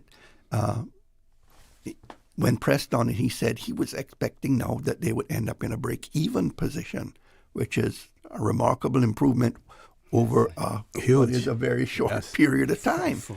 But I don't believe that was ever, that 60 million was ever a forecast coming out of the Ministry of Finance, because nothing was said by them that came through the political channels, really. Right, because by the end of June, when we last sat in Parliament, there had been no revenue and no changes to increase revenues, no significant changes to increase revenues that we were known about. And the only significant effort we've seen to reduce costs has been the temporary freeze on non-essential new hires for the civil service, which my memory serves me, there was a number thrown out around $10 million. So we're talking about where did they make up this $50 million, or where did they find the savings for this $50 million over the last few weeks is baffling to us. Yeah, I mean, the Deputy Governor, he mentioned a figure that they had already realized something like $11 million in savings, but there's no way you could get to $60 million in the remaining months of the year to do that. So, I mean, in my view, OC, there's something really amiss here in terms of where these numbers came from and, how they really were derived. And if there is a report, then let us see it. Because I looked, when they released the second quarter report, I looked at them and I went through them in quite detail personally, because I was just so keen to see how things really were unfolding. And for the life of me, my first response was, he said, I don't see a deficit here. Mm-hmm. I couldn't see how between end 1st of July and the end of December, that they were going to go from a $200 million surplus to a $60 million or $60 million loss. That was a swing of $250 million. Wow. And we... Okay.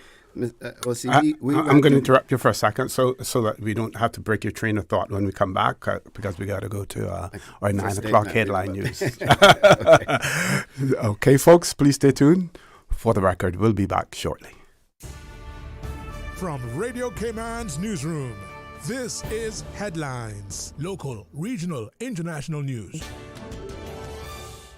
The headline news is brought to you by Kirk Market and Health Services Authority. Today is World Suicide Prevention Day, and the Ministry of Health is leading a multi-agency push to improve child and youth mental health in the Cayman Islands. The initiative follows, quote, troubling findings from youth surveys and last year's Inspire Youth Meetup, which highlighted local issues such as bullying, social media pressures, and the loss of hope among some students.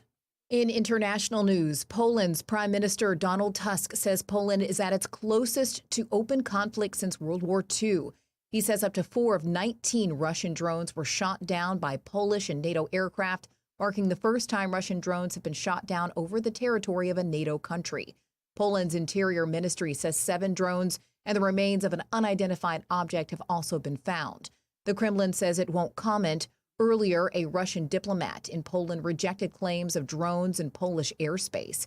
The drones that entered Poland were part of the latest major aerial attack on Ukraine, where Russia launched 415 drones overnight. Ukraine's President Volodymyr Zelensky calls it a, quote, extremely dangerous precedent for Europe.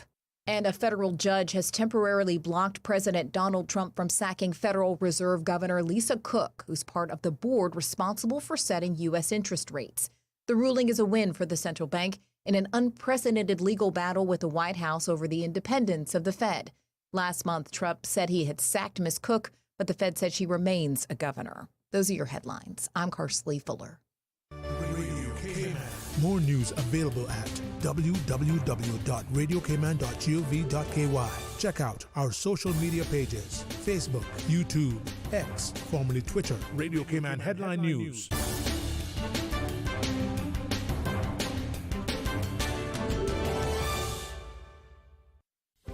Do you have a healthcare question but not sure who to ask?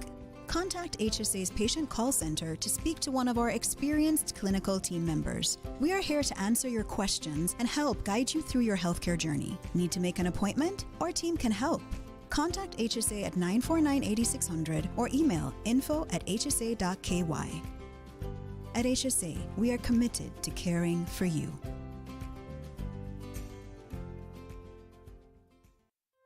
Looking for fresh, healthy food that's full of flavor? Then you've got to visit Kirk Market. Our dishes are made with fresh, high-quality ingredients. Enjoy vibrant mixed greens or satisfying pasta salads. Or try one of our delicious grill options like blackened chicken, spicy beef steak, or grilled salmon. Looking for something light and flavorful? We've got sushi rolls and poke bowls prepared daily. And don't forget to explore a hot bar or Billy Fresh salad at the salad bar. Stop by Kirk Market today for breakfast, lunch, or dinner and taste the difference. Eat well, live well with Kirk Market.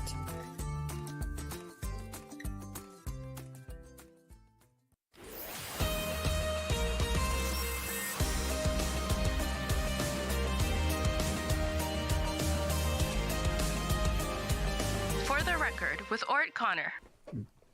Good morning. Welcome back to For the Record. In the studio with me, the leader of the opposition, the Honorable Joey Hugh, and Chair of the Public Accounts Committee, a Member of Parliament, and a member of the Progressives, Mr. Roy McTaggart. At some point in time, Mr. McTaggart also, for those who are not familiar with the Public Accounts Committee and how it works, and you as the chair and are curious to know, well, how do you get your concerns answered?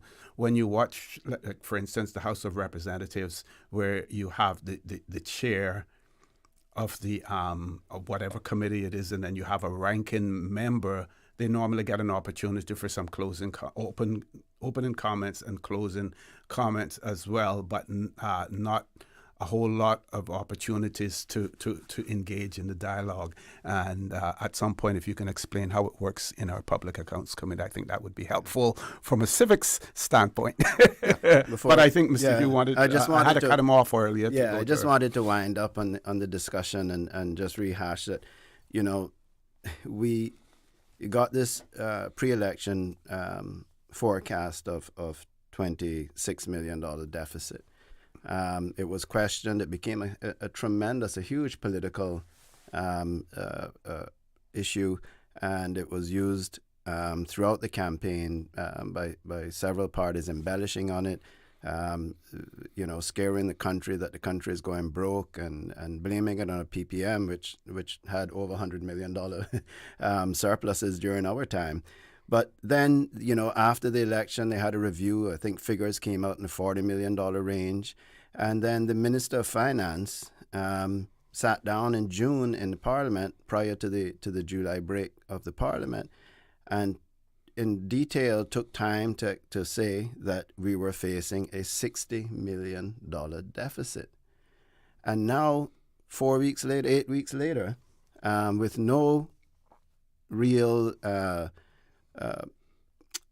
policy change on revenues. We heard the deputy governor, suggest some areas that revenues could be gained, and perhaps $11 million saving on the civil service freeze. We're now hearing that we may be break even or a small surplus. That is, how do you get in such a short period of time from $60 million to break even or a surplus? The forecasting was wrong. And when the minister stood there in June, like he was speaking to school children, talking about this $60 million deficit and the country was facing, being sanctioned and in breach of the framework for fiscal responsibility, the PMFL and everything else. And now we hear that isn't the case. Oh, see, that is either mischievousness or it's incompetence. One out of the two, because we cannot go from that position to the position that we are in now overnight like that. You heard the Mr. McTaggart and former Minister of Finance say that he had concerns from the very beginning. He could not see how we could go from the revenues that we had, the surpluses that were there, to a 60, because you're not only talking about the $60 million deficit, you're talking about also spending the $100 and something million in revenue and the surpluses to get to that position. And in particular because it also drawn down on a loan as well that was there that was not drawn down. I think it was $150 million. $150 million. And so, OC, I don't understand this. As I said, it has to be either mischievousness or incompetence that we are in this position now. And I hope the position doesn't change to go back to what they were saying before. But something is wrong. And someone should be accountable, because if we have to trust the government to run the country and to manage our finances, and we're moving from 24 million to 60 million back to break even to possibly surpluses, something is wrong, OC. How can we trust them to accurately forecast, accurately manage the funds of the country? And what I would say to OC, just to pick up on what my leader said with regard to, the $150 million loan that had been approved by, Finance Committee in late 2023. That was, as part of the 2-year budget. Mm-hmm. And to her credit, Minister Panton, when he was premier, he did not write down. They didn't have to. And in Miss Juliana O'Connor's, when she was premier, during her time there, they did not have to draw on it anyway as well. So it was when, pretty certain it was when, the current, not the current government, they took steps now. They realized with all that is left to come that they have to borrow the money. And they have concluded a loan with, I'm not sure who it is with, but I'm sure it will be with at least one of the local banks or a consortium of the local banks to borrow $150 million. And we have been told that they have made a first drawdown on it of somewhere in the region of $22 million or something like that. Some in that range that they have drawn down. And they're going to have to draw down the remaining $130+ million either this month or next month, but certainly before the end of this year. I heard it would be September or October. And that's because of a need for cash flow? Yes, absolutely. I mean, if you look at the government accounts, we're spending cash at an exorbitant rate. And with the money being used there now to fund capital projects, they've got the roads program that's still going on. They've got the new high school in the Brac that's going to consume quite a few $1 million, up to $60 million. And if they were to try and they don't have the ability to fund it through the surpluses that are that are generated or that have been accumulated, because that has shrunk quite considerably following the following COVID or during COVID and following COVID. Over the last several budgets, which were the PAC budget, the budget that was done by the PAC government, and then the budget that was done by the UPM government. Mm-hmm. So this has been happening over the last and those were reserves, again, can remind our listeners, those reserves were up to what amount? How high up were they? At our highest? OC, you're asking a question I honestly don't know the answer to. I can get that in a second. I mentioned it earlier because I was reading it was stated by the financial secretary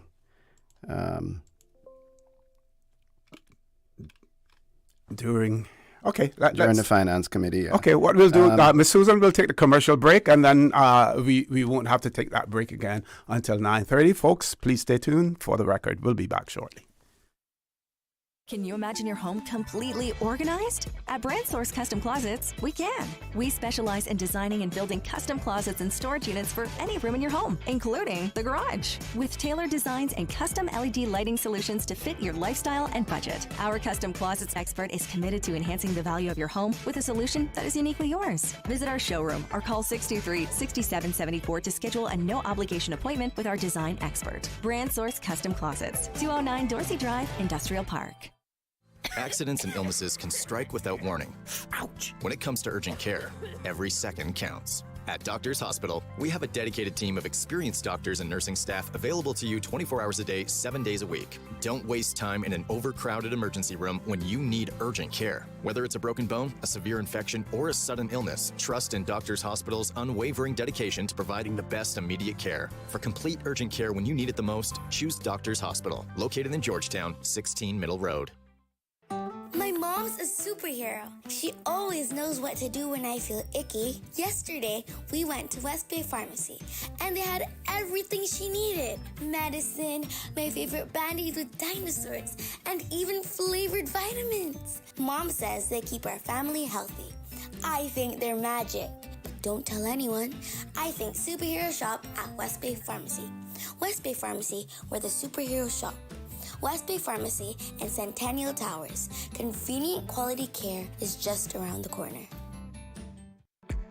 Shipping to the Cayman Islands is fast, reliable, and seamless thanks to Cayman Airways Cargo. Need it faster than ocean freight? Cayman Airways Cargo offers multiple cargo flights to Grand Cayman from Miami weekly, so your packages, whether big, small, or in between, will arrive in no time. You can even use a Cayman Airways Cargo US address for your online shopping. Cayman Airways Cargo is also the only carrier providing air freight services for Cayman Brac and Little Cayman. Contact us today and see why Cayman Airways Cargo was voted as Cayman's best cargo and logistics company in the Best of Cayman Awards. For details, visit CaymanAirways.com/cargo.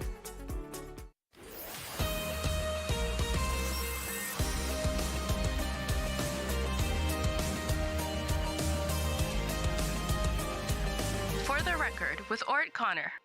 Good morning and welcome back to For the Record. For those of you who are just joining us, we have in the studio the Leader of the Opposition, Honorable Joey Hew, and Chair of the Public Accounts Committee, former Leader of the Progressives and now a Member of Parliament representing Georgetown East in our Parliament, Mr. Roy McTaggart. Gentlemen, over to you. Yeah. Oh, see, I wanted to pick up again on the issue here of the $150 million. I mean, I said before the break that the government was going to that they were going to be drawing down that full amount of that loan, $150 million. That's another $150 million added to the debt. And what you will see happen is at the end of this year, it is in all likelihood that you are going to see the country's debt balloon to more than $500 million again. And that happened. That will have happened twice now under the PAC, as well as this government, and it would have happened with the UPM government as well had they faced the need to draw it down earlier. So that's going to happen. It's going to see the debt balloon, and quite significantly, and. I can just be honest as well, and I'm going to make my own forecast this morning. I'm not going to be surprised if we don't see a request for further borrowing when this next budget comes before the Parliament for approval in November. I think only one or two things can happen. One is that we borrow more money, or secondly, that there will be significant increases in some of the revenue sources that they are going to bring as well. So don't be surprised if you see work permit fees go up, and other things. Yeah, to me it's inevitable. It may not be all one or the other, but a combination of both. But you're going to have to see things like that because the spending is quite significant, and they're just not generating the surpluses. And as a former Minister of Finance, can you remember what the debt was when we demitted office in 2021? It was like $250 million, $248, something like that. As a matter of fact, if I could interject there, one of our listeners wrote and said, "Good morning. Please ask your PPM opposition guests if they could remind the public of the dollar amount of CI government debt when the Progressives left government in April of 2021, and how much is that national debt today since the PAC and UPM governments were in power until April of 2025? Yeah. Well, I just finished mentioning yes. mentioned it, 248 million OC, but remember too, I mean, we had, as Joey mentioned just now, with regard to 2019 when that bond came up for repayment, we had the cash reserves significantly exceeded the debt, and we had an opportunity then. We could have played it off, and the country would have been debt free. I mean, I was I was one of those who advocated for it with the Premier. Because it would have pleased me to no end to know that the country was debt-free. But, Sir Alden was right when he said that we need to keep reserves for that rainy day, because that rainy day came 6 months later. you know, when we went into COVID in 2020. I found an article, and this is November the 22nd, 2023. Government surplus drops 50 million to 160 million in Q3. So it looks like it may have been up to 160 odd million. I remember, yeah. Mm-hmm. Says the government has $116 million surplus, net assets of $2.2 billion, and a bank balance of $582 million. According to the recently released financial results for the third quarter. The figures indicate that there has been a $50 million drop in surplus since the last quarterly results. Speaking to the Compass, prior to last week's change of government leadership, opposition MP Chris Saunders said the then packed government's spending was quote-unquote out of control, and it will be a challenge to balance the budget for 2023. One of the things that we were pushing for this year was to get down the expenses back to $950 million, and at least by 2025 to get it back below $900 million, he said. He said the government's forecast expenditure for the year of $1.03 billion means it is looking to spend $80 million above what is budgeted for in that year. Government surplus drops $50 million to $116 million in Q3. Right. Yeah. So this is going all the way back to 2023 under the PAC government. So this is a point I'm trying to make, and the opposition, I mean the members of the government, who I think majority of them are, or about half of them are part of that PAC government. You know, they're trying to say that this all occurred in the last 6 months of the administration. But this started from the very first budget, from the PAC very first budget, right up until the last budget by the UPM.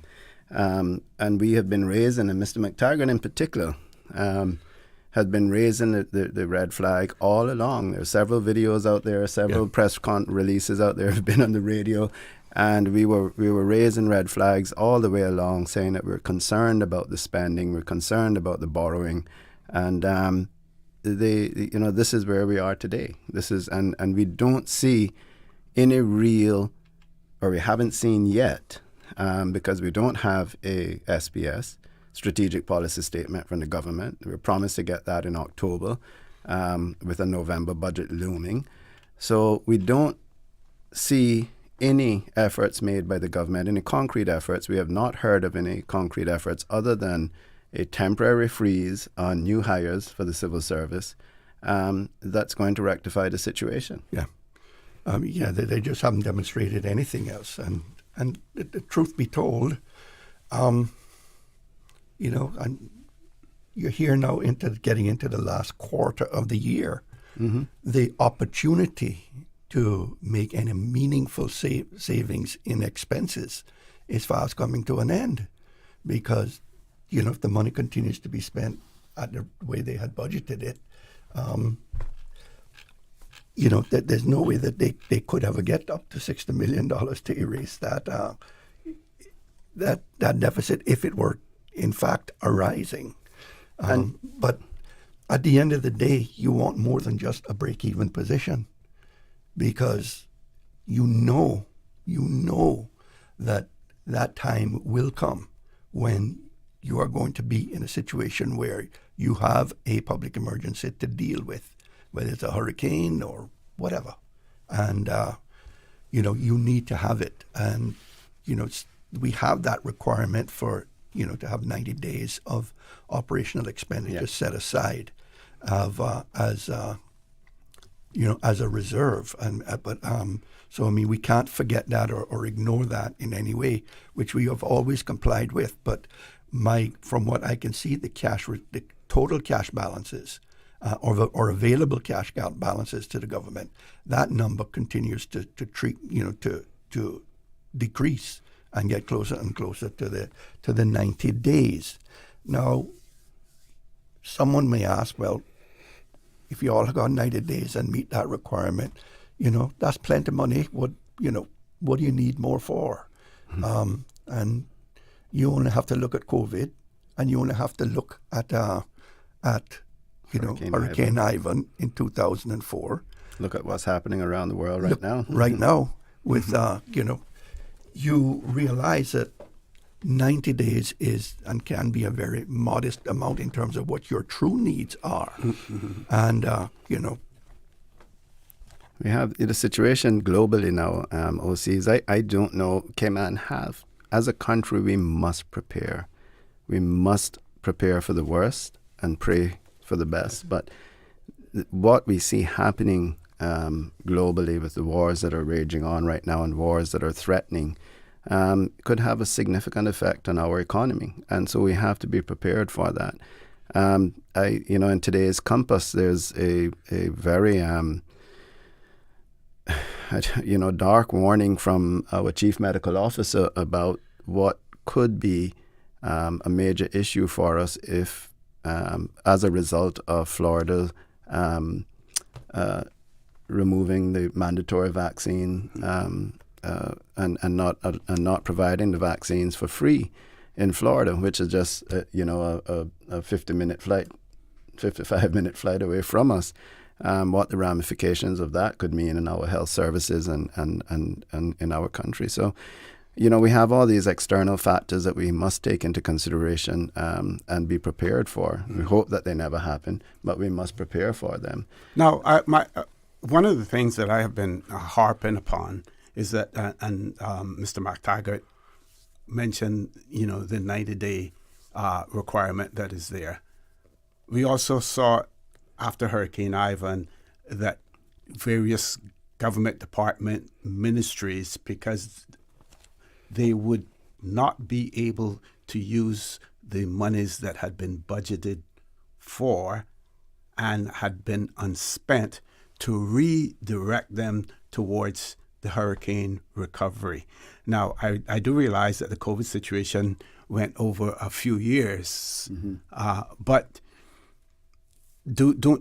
while we want to see reserves, while we want to see savings, isn't that ability to redirect budgeted funds, if they're not going to be used in the event of an emergency, doesn't that give you an added padding in term and protective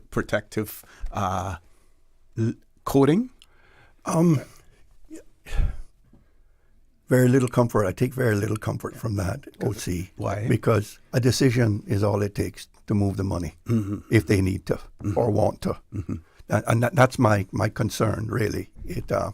That's no sure thing. And so they can just, any government can just make a decision to do that. So we were able to do that during COVID, and all of the necessary changes to laws have been put in place to have Parliament via Zoom, to do it. We did all of these things without actually having to call a state of emergency, so we maintained control of our destiny. But to answer your question, we did that. We sat down and said, where are we with projects? What projects can we not continue? What funds are available? But we still, after looking at that, said, listen, if this thing prolongs, if this goes much further, if this has a real adverse effect on our economy, we're going to need more funding. And that's why we put the line of credit in place. Yeah. It worked out that we were able to allow directorships to continue, and we passed legislation that they could notarize documents online, etc. And we saw financial services continuing on to support us. We saw the real estate market and stamp duties continue to support us where we lost out on tourism. So we were fortunate. Things came together well for us there, and the abilities are there. But at the end of the day, you don't know if the funding that you can readily pull from unspent funds or projects that you can't finish will be enough to carry you through whatever that situation may be. I am not the only person talking about world wars. Everybody's talking. How long would a world war last? It probably won't be 3 months, 6 months, like how you did, with COVID or hurricane for a couple of months. So we have to prepare for these things. Like I said, prepare for the worst and hope for the best. And it does take some discipline.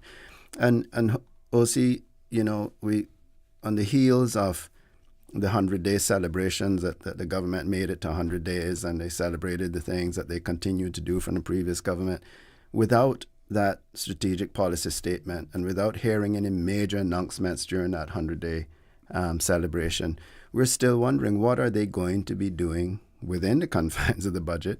What are they going to be doing to reduce the cost of living for our people? What are they going? We saw that the police finally, when it was raised in the last sitting of the Parliament in Finance Committee about the funds that were promised to the police, they finally received a portion of that. What are we going to do to continue to fight against crime, to protect our borders? These are the things, we have talked about. We've talked about, ensuring that we provide health care for our children. Those who, if you want to do a means test, every time they enter government school from primary school, you can do the means test. When they move up to the next set level, you can do the means test. But the savings that you would recognize from ensuring that our kids get proper health care, get the basic health treatment, and the savings that would, for the country, that later on our children will be healthy as adults, and the savings that our parents will see, in particular single parents, where they have to choose between spending the money to have their kids checked up, whether it's dental, whether it's their hearing, whether it's eyesight, or putting groceries on the table. And the one thing we've heard and seen is the minimum wage, and we're no way against the minimum wage, but that is not the end all and be all of it. I always talk about the single parent at an entry level job, and now it'll be $8.75. If that parent has to hire a babysitter, the minimum wage is still going to be $8.75. So they're not going to be any further ahead in that sense. But where they're getting hit is that where they're carrying the burden of health insurance for their 2 children or their 3 children. And these are the areas that we need to focus on. How do we make changes, meaningful changes, to help our average Caymanian reduce their cost of living?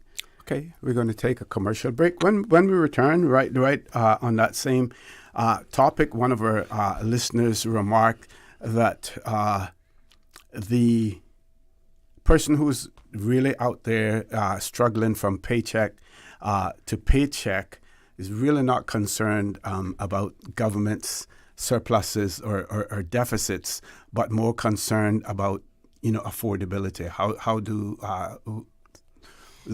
How do we make things more affordable for them based on the constraints as far as salaries and stuff is concerned? And if you could talk some about that when we return. Folks, please stay tuned for the record. We'll be back shortly.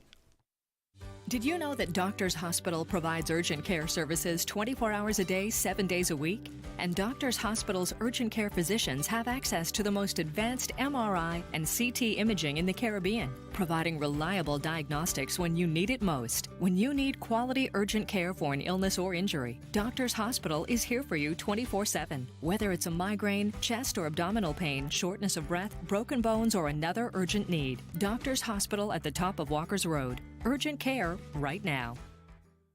When a hurricane hits, unexpected costs can add up fast. Homeowners are usually out of pocket for these costs to get supplies or make minor repairs.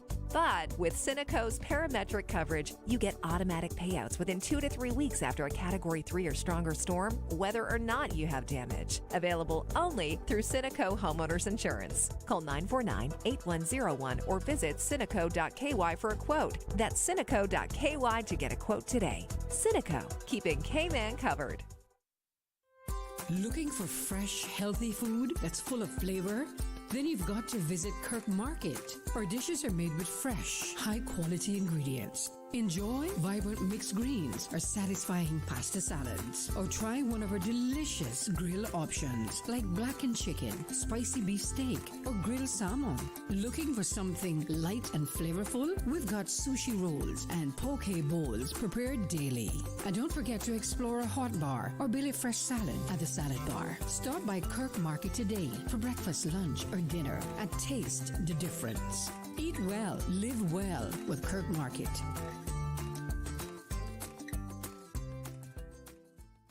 Your dream home starts with a vision, and often inspiration is at the heart of that vision. Brand Source Home Gallery's in-house designers are here to help bring your vision to life. Whether you're remodeling or building a new home, Brand Source Home Gallery is your one-stop solution. Explore their kitchen cabinets, sinks, faucets, bath fixtures, tubs, vanities, and more. Let Brand Source's designers help and inspire you with your next project. Call 623-5000 and schedule an appointment with a design expert at Brand Source Home Gallery, Dorsey Drive, Industrial Park, serving Cayman for 50 years. Tune in every Monday through Friday at 12 p.m. for Radio Cayman's Midday Newscast. Radio Cayman, the People's Station, your trusted official source for the latest news. The 12 p.m. news is proudly brought to you by Health City Cayman Islands. World-class healthcare within your reach.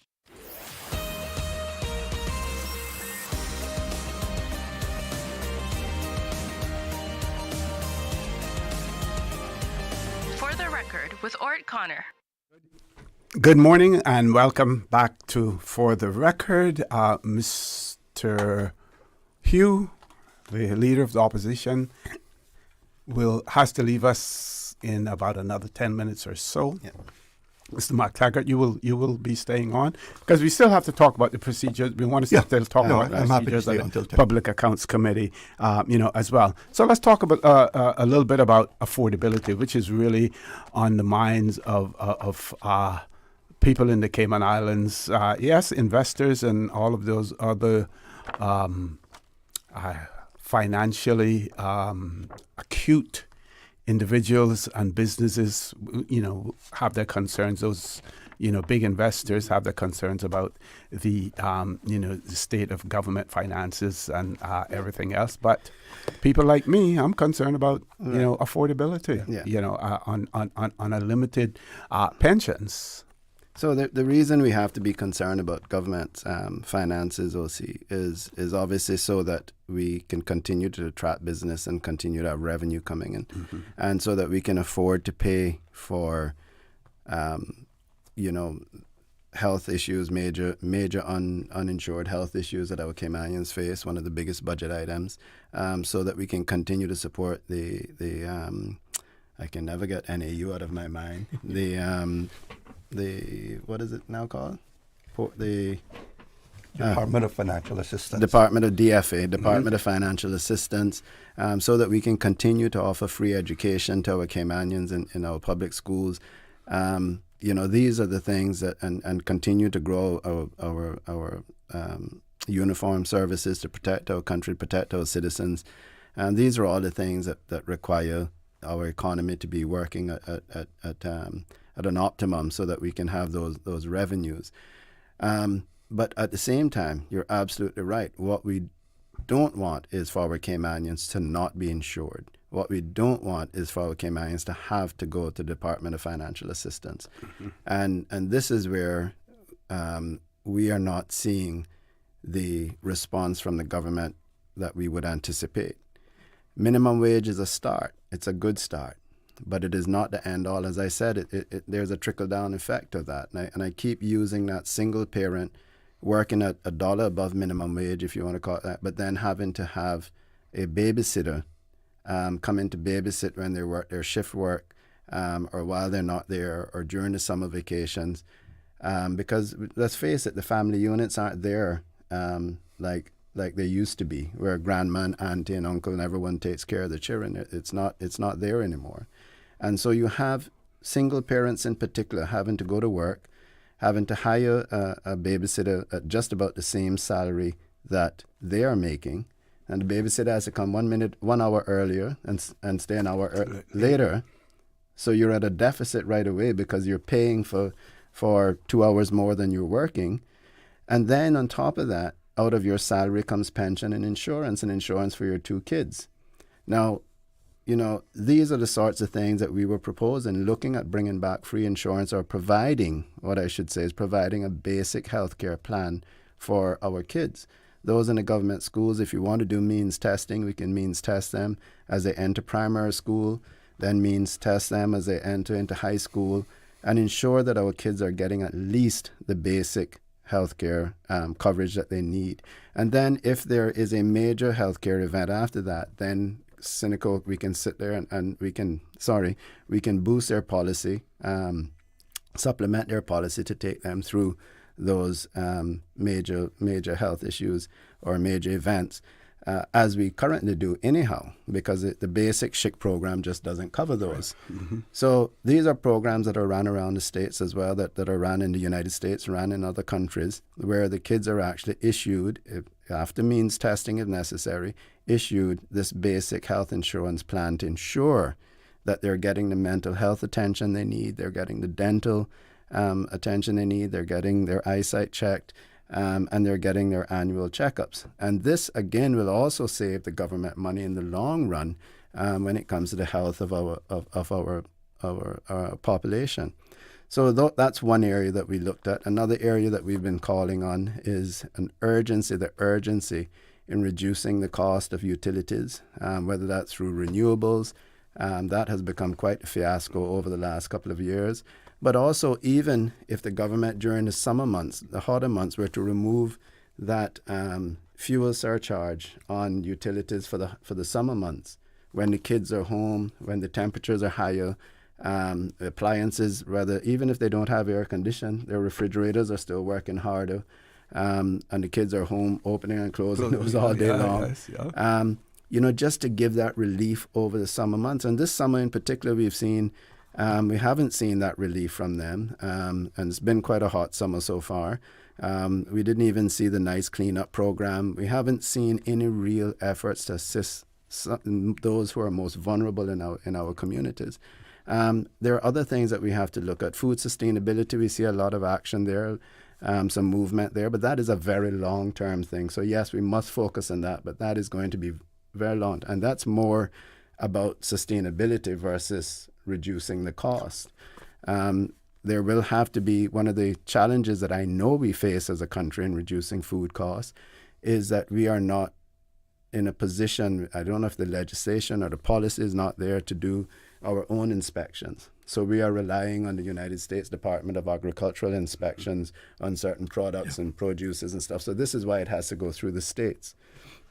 We're facing the same thing now. If you think the U.S. tariffs won't hurt us, a Caymanian trying to build their home now, when they're looking at their appliances, when they're looking at their lights, when they're looking at all electronics in the house, that if they're going to get them with the UL or the whatever rating that the United States require you to install them in the U.S., if you're going to have to get that rating, you'll have to buy them through the United States, which are now seeing an increase in pricing from 20 to 30% because of the tariffs. Right? And again, we don't have the ability here to inspect and to rate the electronics ourselves, or the policy isn't there. So all of these sorts of things, these little things that are going to continue to build on the cost of living as we are, and the challenges that we face as being a small island in the middle of the Caribbean with little to no manufacturing, they require serious attention. They require attention now, because it is, as we look globally, there's still the possibility of a recession in the United States. There's possibilities of further wars. There's possibilities of the increase in prices in oil because we see what happened with Israel and Qatar just this week. These are the things that are going to drive up prices in our country on these three small islands, and we have to start preparing for that. Duties on foods, I think we have reduced the duties on just about every food item out there, every healthcare item out there, every female hygiene item out there. I see that they're talking about increasing duties on unhealthy products. Unfortunately, those are the products, processed foods, unfortunately, are the products that our people are turning to eat because affordability. And so these are the things we have to look at. And this is what we're not hearing enough about. Running every expatriate off the island, and you could increase minimum wage to 200%, it's not going to change those things. Okay. One of our listeners said, and they apologize, for the response and potential change of topic. If this causes one, they say, wasn't it the PPM, the leading party in the last government, that was hesitant to implement the updated healthcare policy for children and elders? This was the policy that Chris Saunders was advocating for, which the PPM reportedly deemed not feasible. Would be great to hear, to get some clarity on that. I am unaware of that. Read it so you can get the details if you. Yeah, no, I understand it. I know that Mr. Saunders brought several motions over the last 4 years, and I need to remind the public again that the PPM demitted office in 2021, in April of 2021. And so anything after that, we would have been in the opposition, which Mr. Saunders served about 1.5 years or 2 years in opposition with us. So if a motion was brought for free health care for children back in the term that the between 2013 and, well, I think, when was Mr. Saunders elected? In 2013 as well? Anyway, during our term, I don't remember it. I can tell you that it was a discussion around our caucus table and a real fight to look at how we do that, identifying the savings that it'll have on our massive healthcare bills as our people get older and face major health issues. So yeah, I will say this, OC, I'm not shame enough to say, I'm not proud enough not to say that I'm sure that we made mistakes. I'm sure that the government, who I think there's just Mr. McTaggart and I are the only two left, from that original government, may have made mistakes, may have prioritized other things, but it doesn't change the fact that we need it now. Yeah. We know that you have to leave. Any final comments before you? No, yes, absolutely. Mr. Connor, thank you so much for having me this morning, and we'll try to keep it as regular as possible. And very, I enjoyed the conversation this morning and very robust discussions. Yes. I would like to wish a few of my constituents a happy birthday. Mr. Dave Smith, Dave Removal. Okay. His birthday is tomorrow. Mr. Errol Chinnell, his birthday is tomorrow as well. And Miss Laura Lee from down in the swamp, Miss Laura Lee Hendricks Cruz, her birthday is on Friday, and I hope to see all of them over the next couple of days, but I just wanted to give them a shout out. And if I missed anyone, happy birthday to you as well. Okay, and I have one more here that I'll add at the same time. This person wants to wish their beloved sister and mother a blessed and most wonderful birthday. Her name is Yvonne Harriott. Greetings from your loving son and sister, Myrtle. You are a precious pearl to your family. With that, we're going to take our last commercial break. The leader of the opposition will be leaving us, but MP and chair of the Public Accounts Committee, Mr. McTaggart, will remain until the end of the show. Please stay tuned. For the record, we'll be back shortly. My mom's a superhero. She always knows what to do when I feel icky. Yesterday, we went to West Bay Pharmacy, and they had everything she needed. Medicine, my favorite Band-Aids with dinosaurs, and even flavored vitamins. Mom says they keep our family healthy. I think they're magic.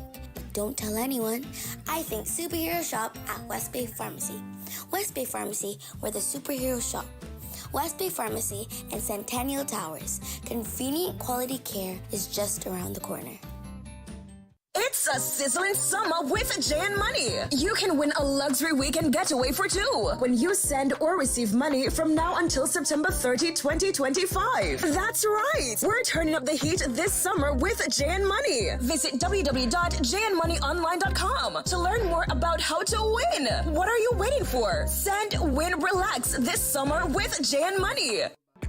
Shipping to the Cayman Islands is fast, reliable, and seamless thanks to Cayman Airways Cargo. Need it faster than ocean freight? Cayman Airways Cargo offers multiple cargo flights to Grand Cayman from Miami weekly, so your packages, whether big, small, or in between, will arrive in no time. You can even use a Cayman Airways Cargo US address for your online shopping. Cayman Airways Cargo is also the only carrier providing air freight services for Cayman Brac and Little Cayman. Contact us today and see why Cayman Airways Cargo was voted voted as Cayman's best cargo and logistics company in the Best of Cayman Awards. For details, visit CaymanAirways.com/cargo.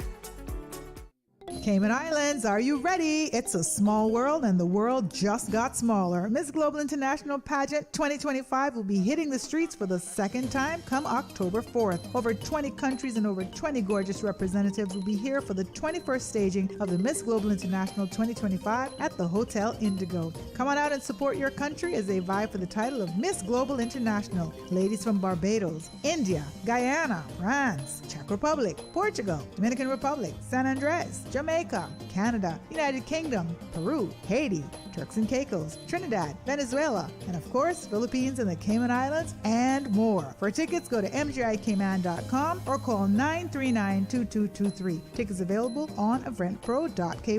Miss Global International October 4th at the Hotel Indigo. You don't want to miss it. For pageant highlights, go to mgicayman.com. Miss Global International 2025. See you there.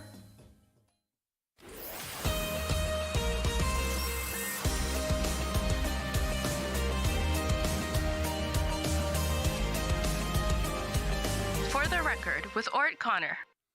Good morning and welcome back to For the Record. We're on the last leg of the show this morning. The leader of the opposition had to leave us a little bit early, but we do have Mr. McTaggart, who is still in the studio with us. I'm looking to find that question again about the bill. I think the person is typing again. Let me see if I can. Yes. It says, please ask Mr. McTaggart about the motion that he was planning to bring to the floor of the House concerning the banks that Mr. Tatum also spoke about with when he and Mr. Kenneth Bryan were on the show. Well, thank the person for the question. OC, I did bring that motion to the House during the last term, and government agreed to take it on and accept it. I even asked a question towards the end of that last term with regard to what had been, what progress had they made, and to be honest with you, it's been crickets ever since. Just eerie silence. And so my intention is to bring the matter up again and air it in Parliament next time that we do meet, and see what work they have. Let them tell us what they have done, if anything, with regard to the implementation. Okay, so procedurally, you're not allowed to bring the motion again because this has already been accepted. Absolutely. So is it during the debate or during question time that you would now have the ability to query it? During question time, yes. Mm-hmm. Yeah.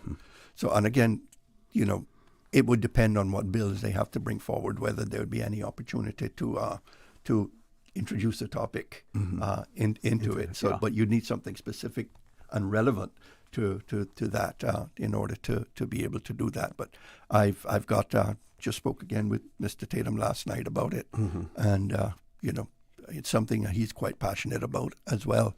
And so I'm going to be asking the question. Either he or I will ask that question. Okay. Now, as chair of the Public Accounts Committee, your role there is to moderate the proceedings and everything else. But when do you get the opportunity to ask questions as well in relation to your constituency and in general? OC, the short answer is anytime I want to. Okay. While I am the chair and I focus on moderating things and keep making sure things keeps going smoothly and things are moving on, I can jump in at any point, and I do to ask questions of the witnesses that are there before us. In what I also do is when we are going into the hearings, I will always have an opening statement that I will read with regard to the subject matter at hand. And then I will sometimes lead off with the questioning on certain segments of the report. And that's normally where you'll hear me, but I always have the ability and do come on behind if I didn't feel that a member, exhausted all of the questions he or she should have asked. And there are other things that we need to try and elicit information on from the witnesses that are there before us. But I can ask questions at any point in time in the hearing. Okay, from a constituency standpoint, I mean, I'm not a social media buff, but I do at times see on some chat groups some criticism, about you and your constituency of Georgetown East and your communication, with them, having meetings. Can you comment or talk about what you do that people who may post those comments may not know about what's happening, what you're doing within your constituency? Yeah, well, I try to maintain contact with my constituencies and constituents. Within each of those, there are a number of people who I speak with regularly, and try to understand what are the issues and what are their concerns with regard to the area. I mean, it was through interaction with them that we were able to get the crosswalks there at the boardwalk. It was through discussions with them that we were able to get the repairs to the boardwalk following the hurricane, get it done quite quickly, and a number of things that have done, and they've put up, done other things with regard. It was through, public meetings with the NRA that we were able to defer the changes that they were proposing to make with regard to the roundabout at Grand Harbor. I played a central role in that, in getting that work, postponed.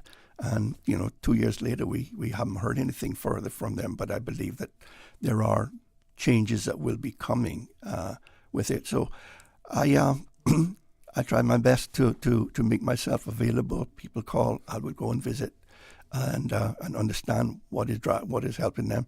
They visit my office as well, OC, and in a lot of instances, members of my constituency and those outside as well, they come into the office seeking assistance. They're having difficulty paying their bills and keeping their head above water. And I have to dig deep into my pocket as well to assist as many of them as I can. In terms of sort of holding public meetings, the example there of Grand Harbor was one of them. But I recall, several years ago, we tried to host. I'm going back now to my first term in office, and I've talked to a number of members of Parliament, and they all say the same thing. People don't come out to public meetings like that anymore. And I recall during my first term in office, Winston Connolly and I were partners, and we tried to hold at least two, meetings for the Georgetown community. And back then it was the entire community. And you got very few people coming out, a lot of effort. And you saw that even during the campaign, that those little small groups meetings were more effective than the trying to get a huge turnout. Yeah. Okay, we still have about 2.5 minutes left to go. Anything else that you want to cover, Mr. McTaggart? No, I mean, I'd like to just conclude things, OC, with just apologizing for my absence completely for the last 3 or 4 months. Man, all need a break. And that's exactly right, OC. I mean, I didn't appreciate how tired I was after the election, and so I did take some downtime, and renewed myself as in my family and spent time with them, and basically had enjoyed the summertime with them, and so I'm back here and back in now. Schools are back in, so things should will certainly pick up for me as they have. the other thing I want to go back to mention, with regard to what I do in the community, I drive through my communities all the time. And I will take, normally on a Saturday morning, is when I'll take a drive around and see what's going on in the community. And, if I find people there that are out or something, I stop and speak with them and keep myself, in the public eye. So, I'm not sitting on my behind, and doing nothing. So I want, to reassure them of that. And if they do, I have no issue giving them my telephone number, 916-2330. You can call me. 916-2330. 916-2330. They can call me. If I don't pick up, please leave a message. I will call you back. And I'm happy to meet with any one of them. So okay, that's the long and short of it. Thank you for making yourself available. We've covered several topics, today as well. We've answered some of the tough questions coming from our audience as well, and they appreciate that as well. I want to thank all of those who listened in, those who sent in their WhatsApp messages as well. Let me remind you, in this age of affordability, that we are our brothers and our sisters' keepers. There is always someone out there who's less fortunate than we are, and I ask you to extend a helping hand to them. If you can't do that, then I suggest you donate to a worthy charity, because we always want to consider those who need, not necessarily those who want or even those who crave. So have a great day. Continue to support your radio station, Radio Cayman. Join Mr. Charles Glidden Challo at 12:15 for Talk Today. And before we go, Mr. McTaggart wants to get in another word. Thank you so much, OC. I'm glad you got my attention. I was looking down, and my peripheral vision is limited. Yes. Thank you so much. So this will be my final words, too. Sure. I mean, I have an office in the constituency of Georgetown East at the PPM headquarters there on Crew Road. And OC, I am there every single day. Okay. And I spend many hours there every single day. And, I have a constituency office assistant, Sharon Ebanks, who, if I'm not there, very she able, is there. very able and popular. Extremely able. And, anything that comes in, people do call her quite a bit. And she says, "Oh, Mr. McTaggart, this person called and wants to come and see you." And I'm able to, to deal with things in that way as well. So I don't know of anything else that I can do. And I always make myself available to them in every way that I can.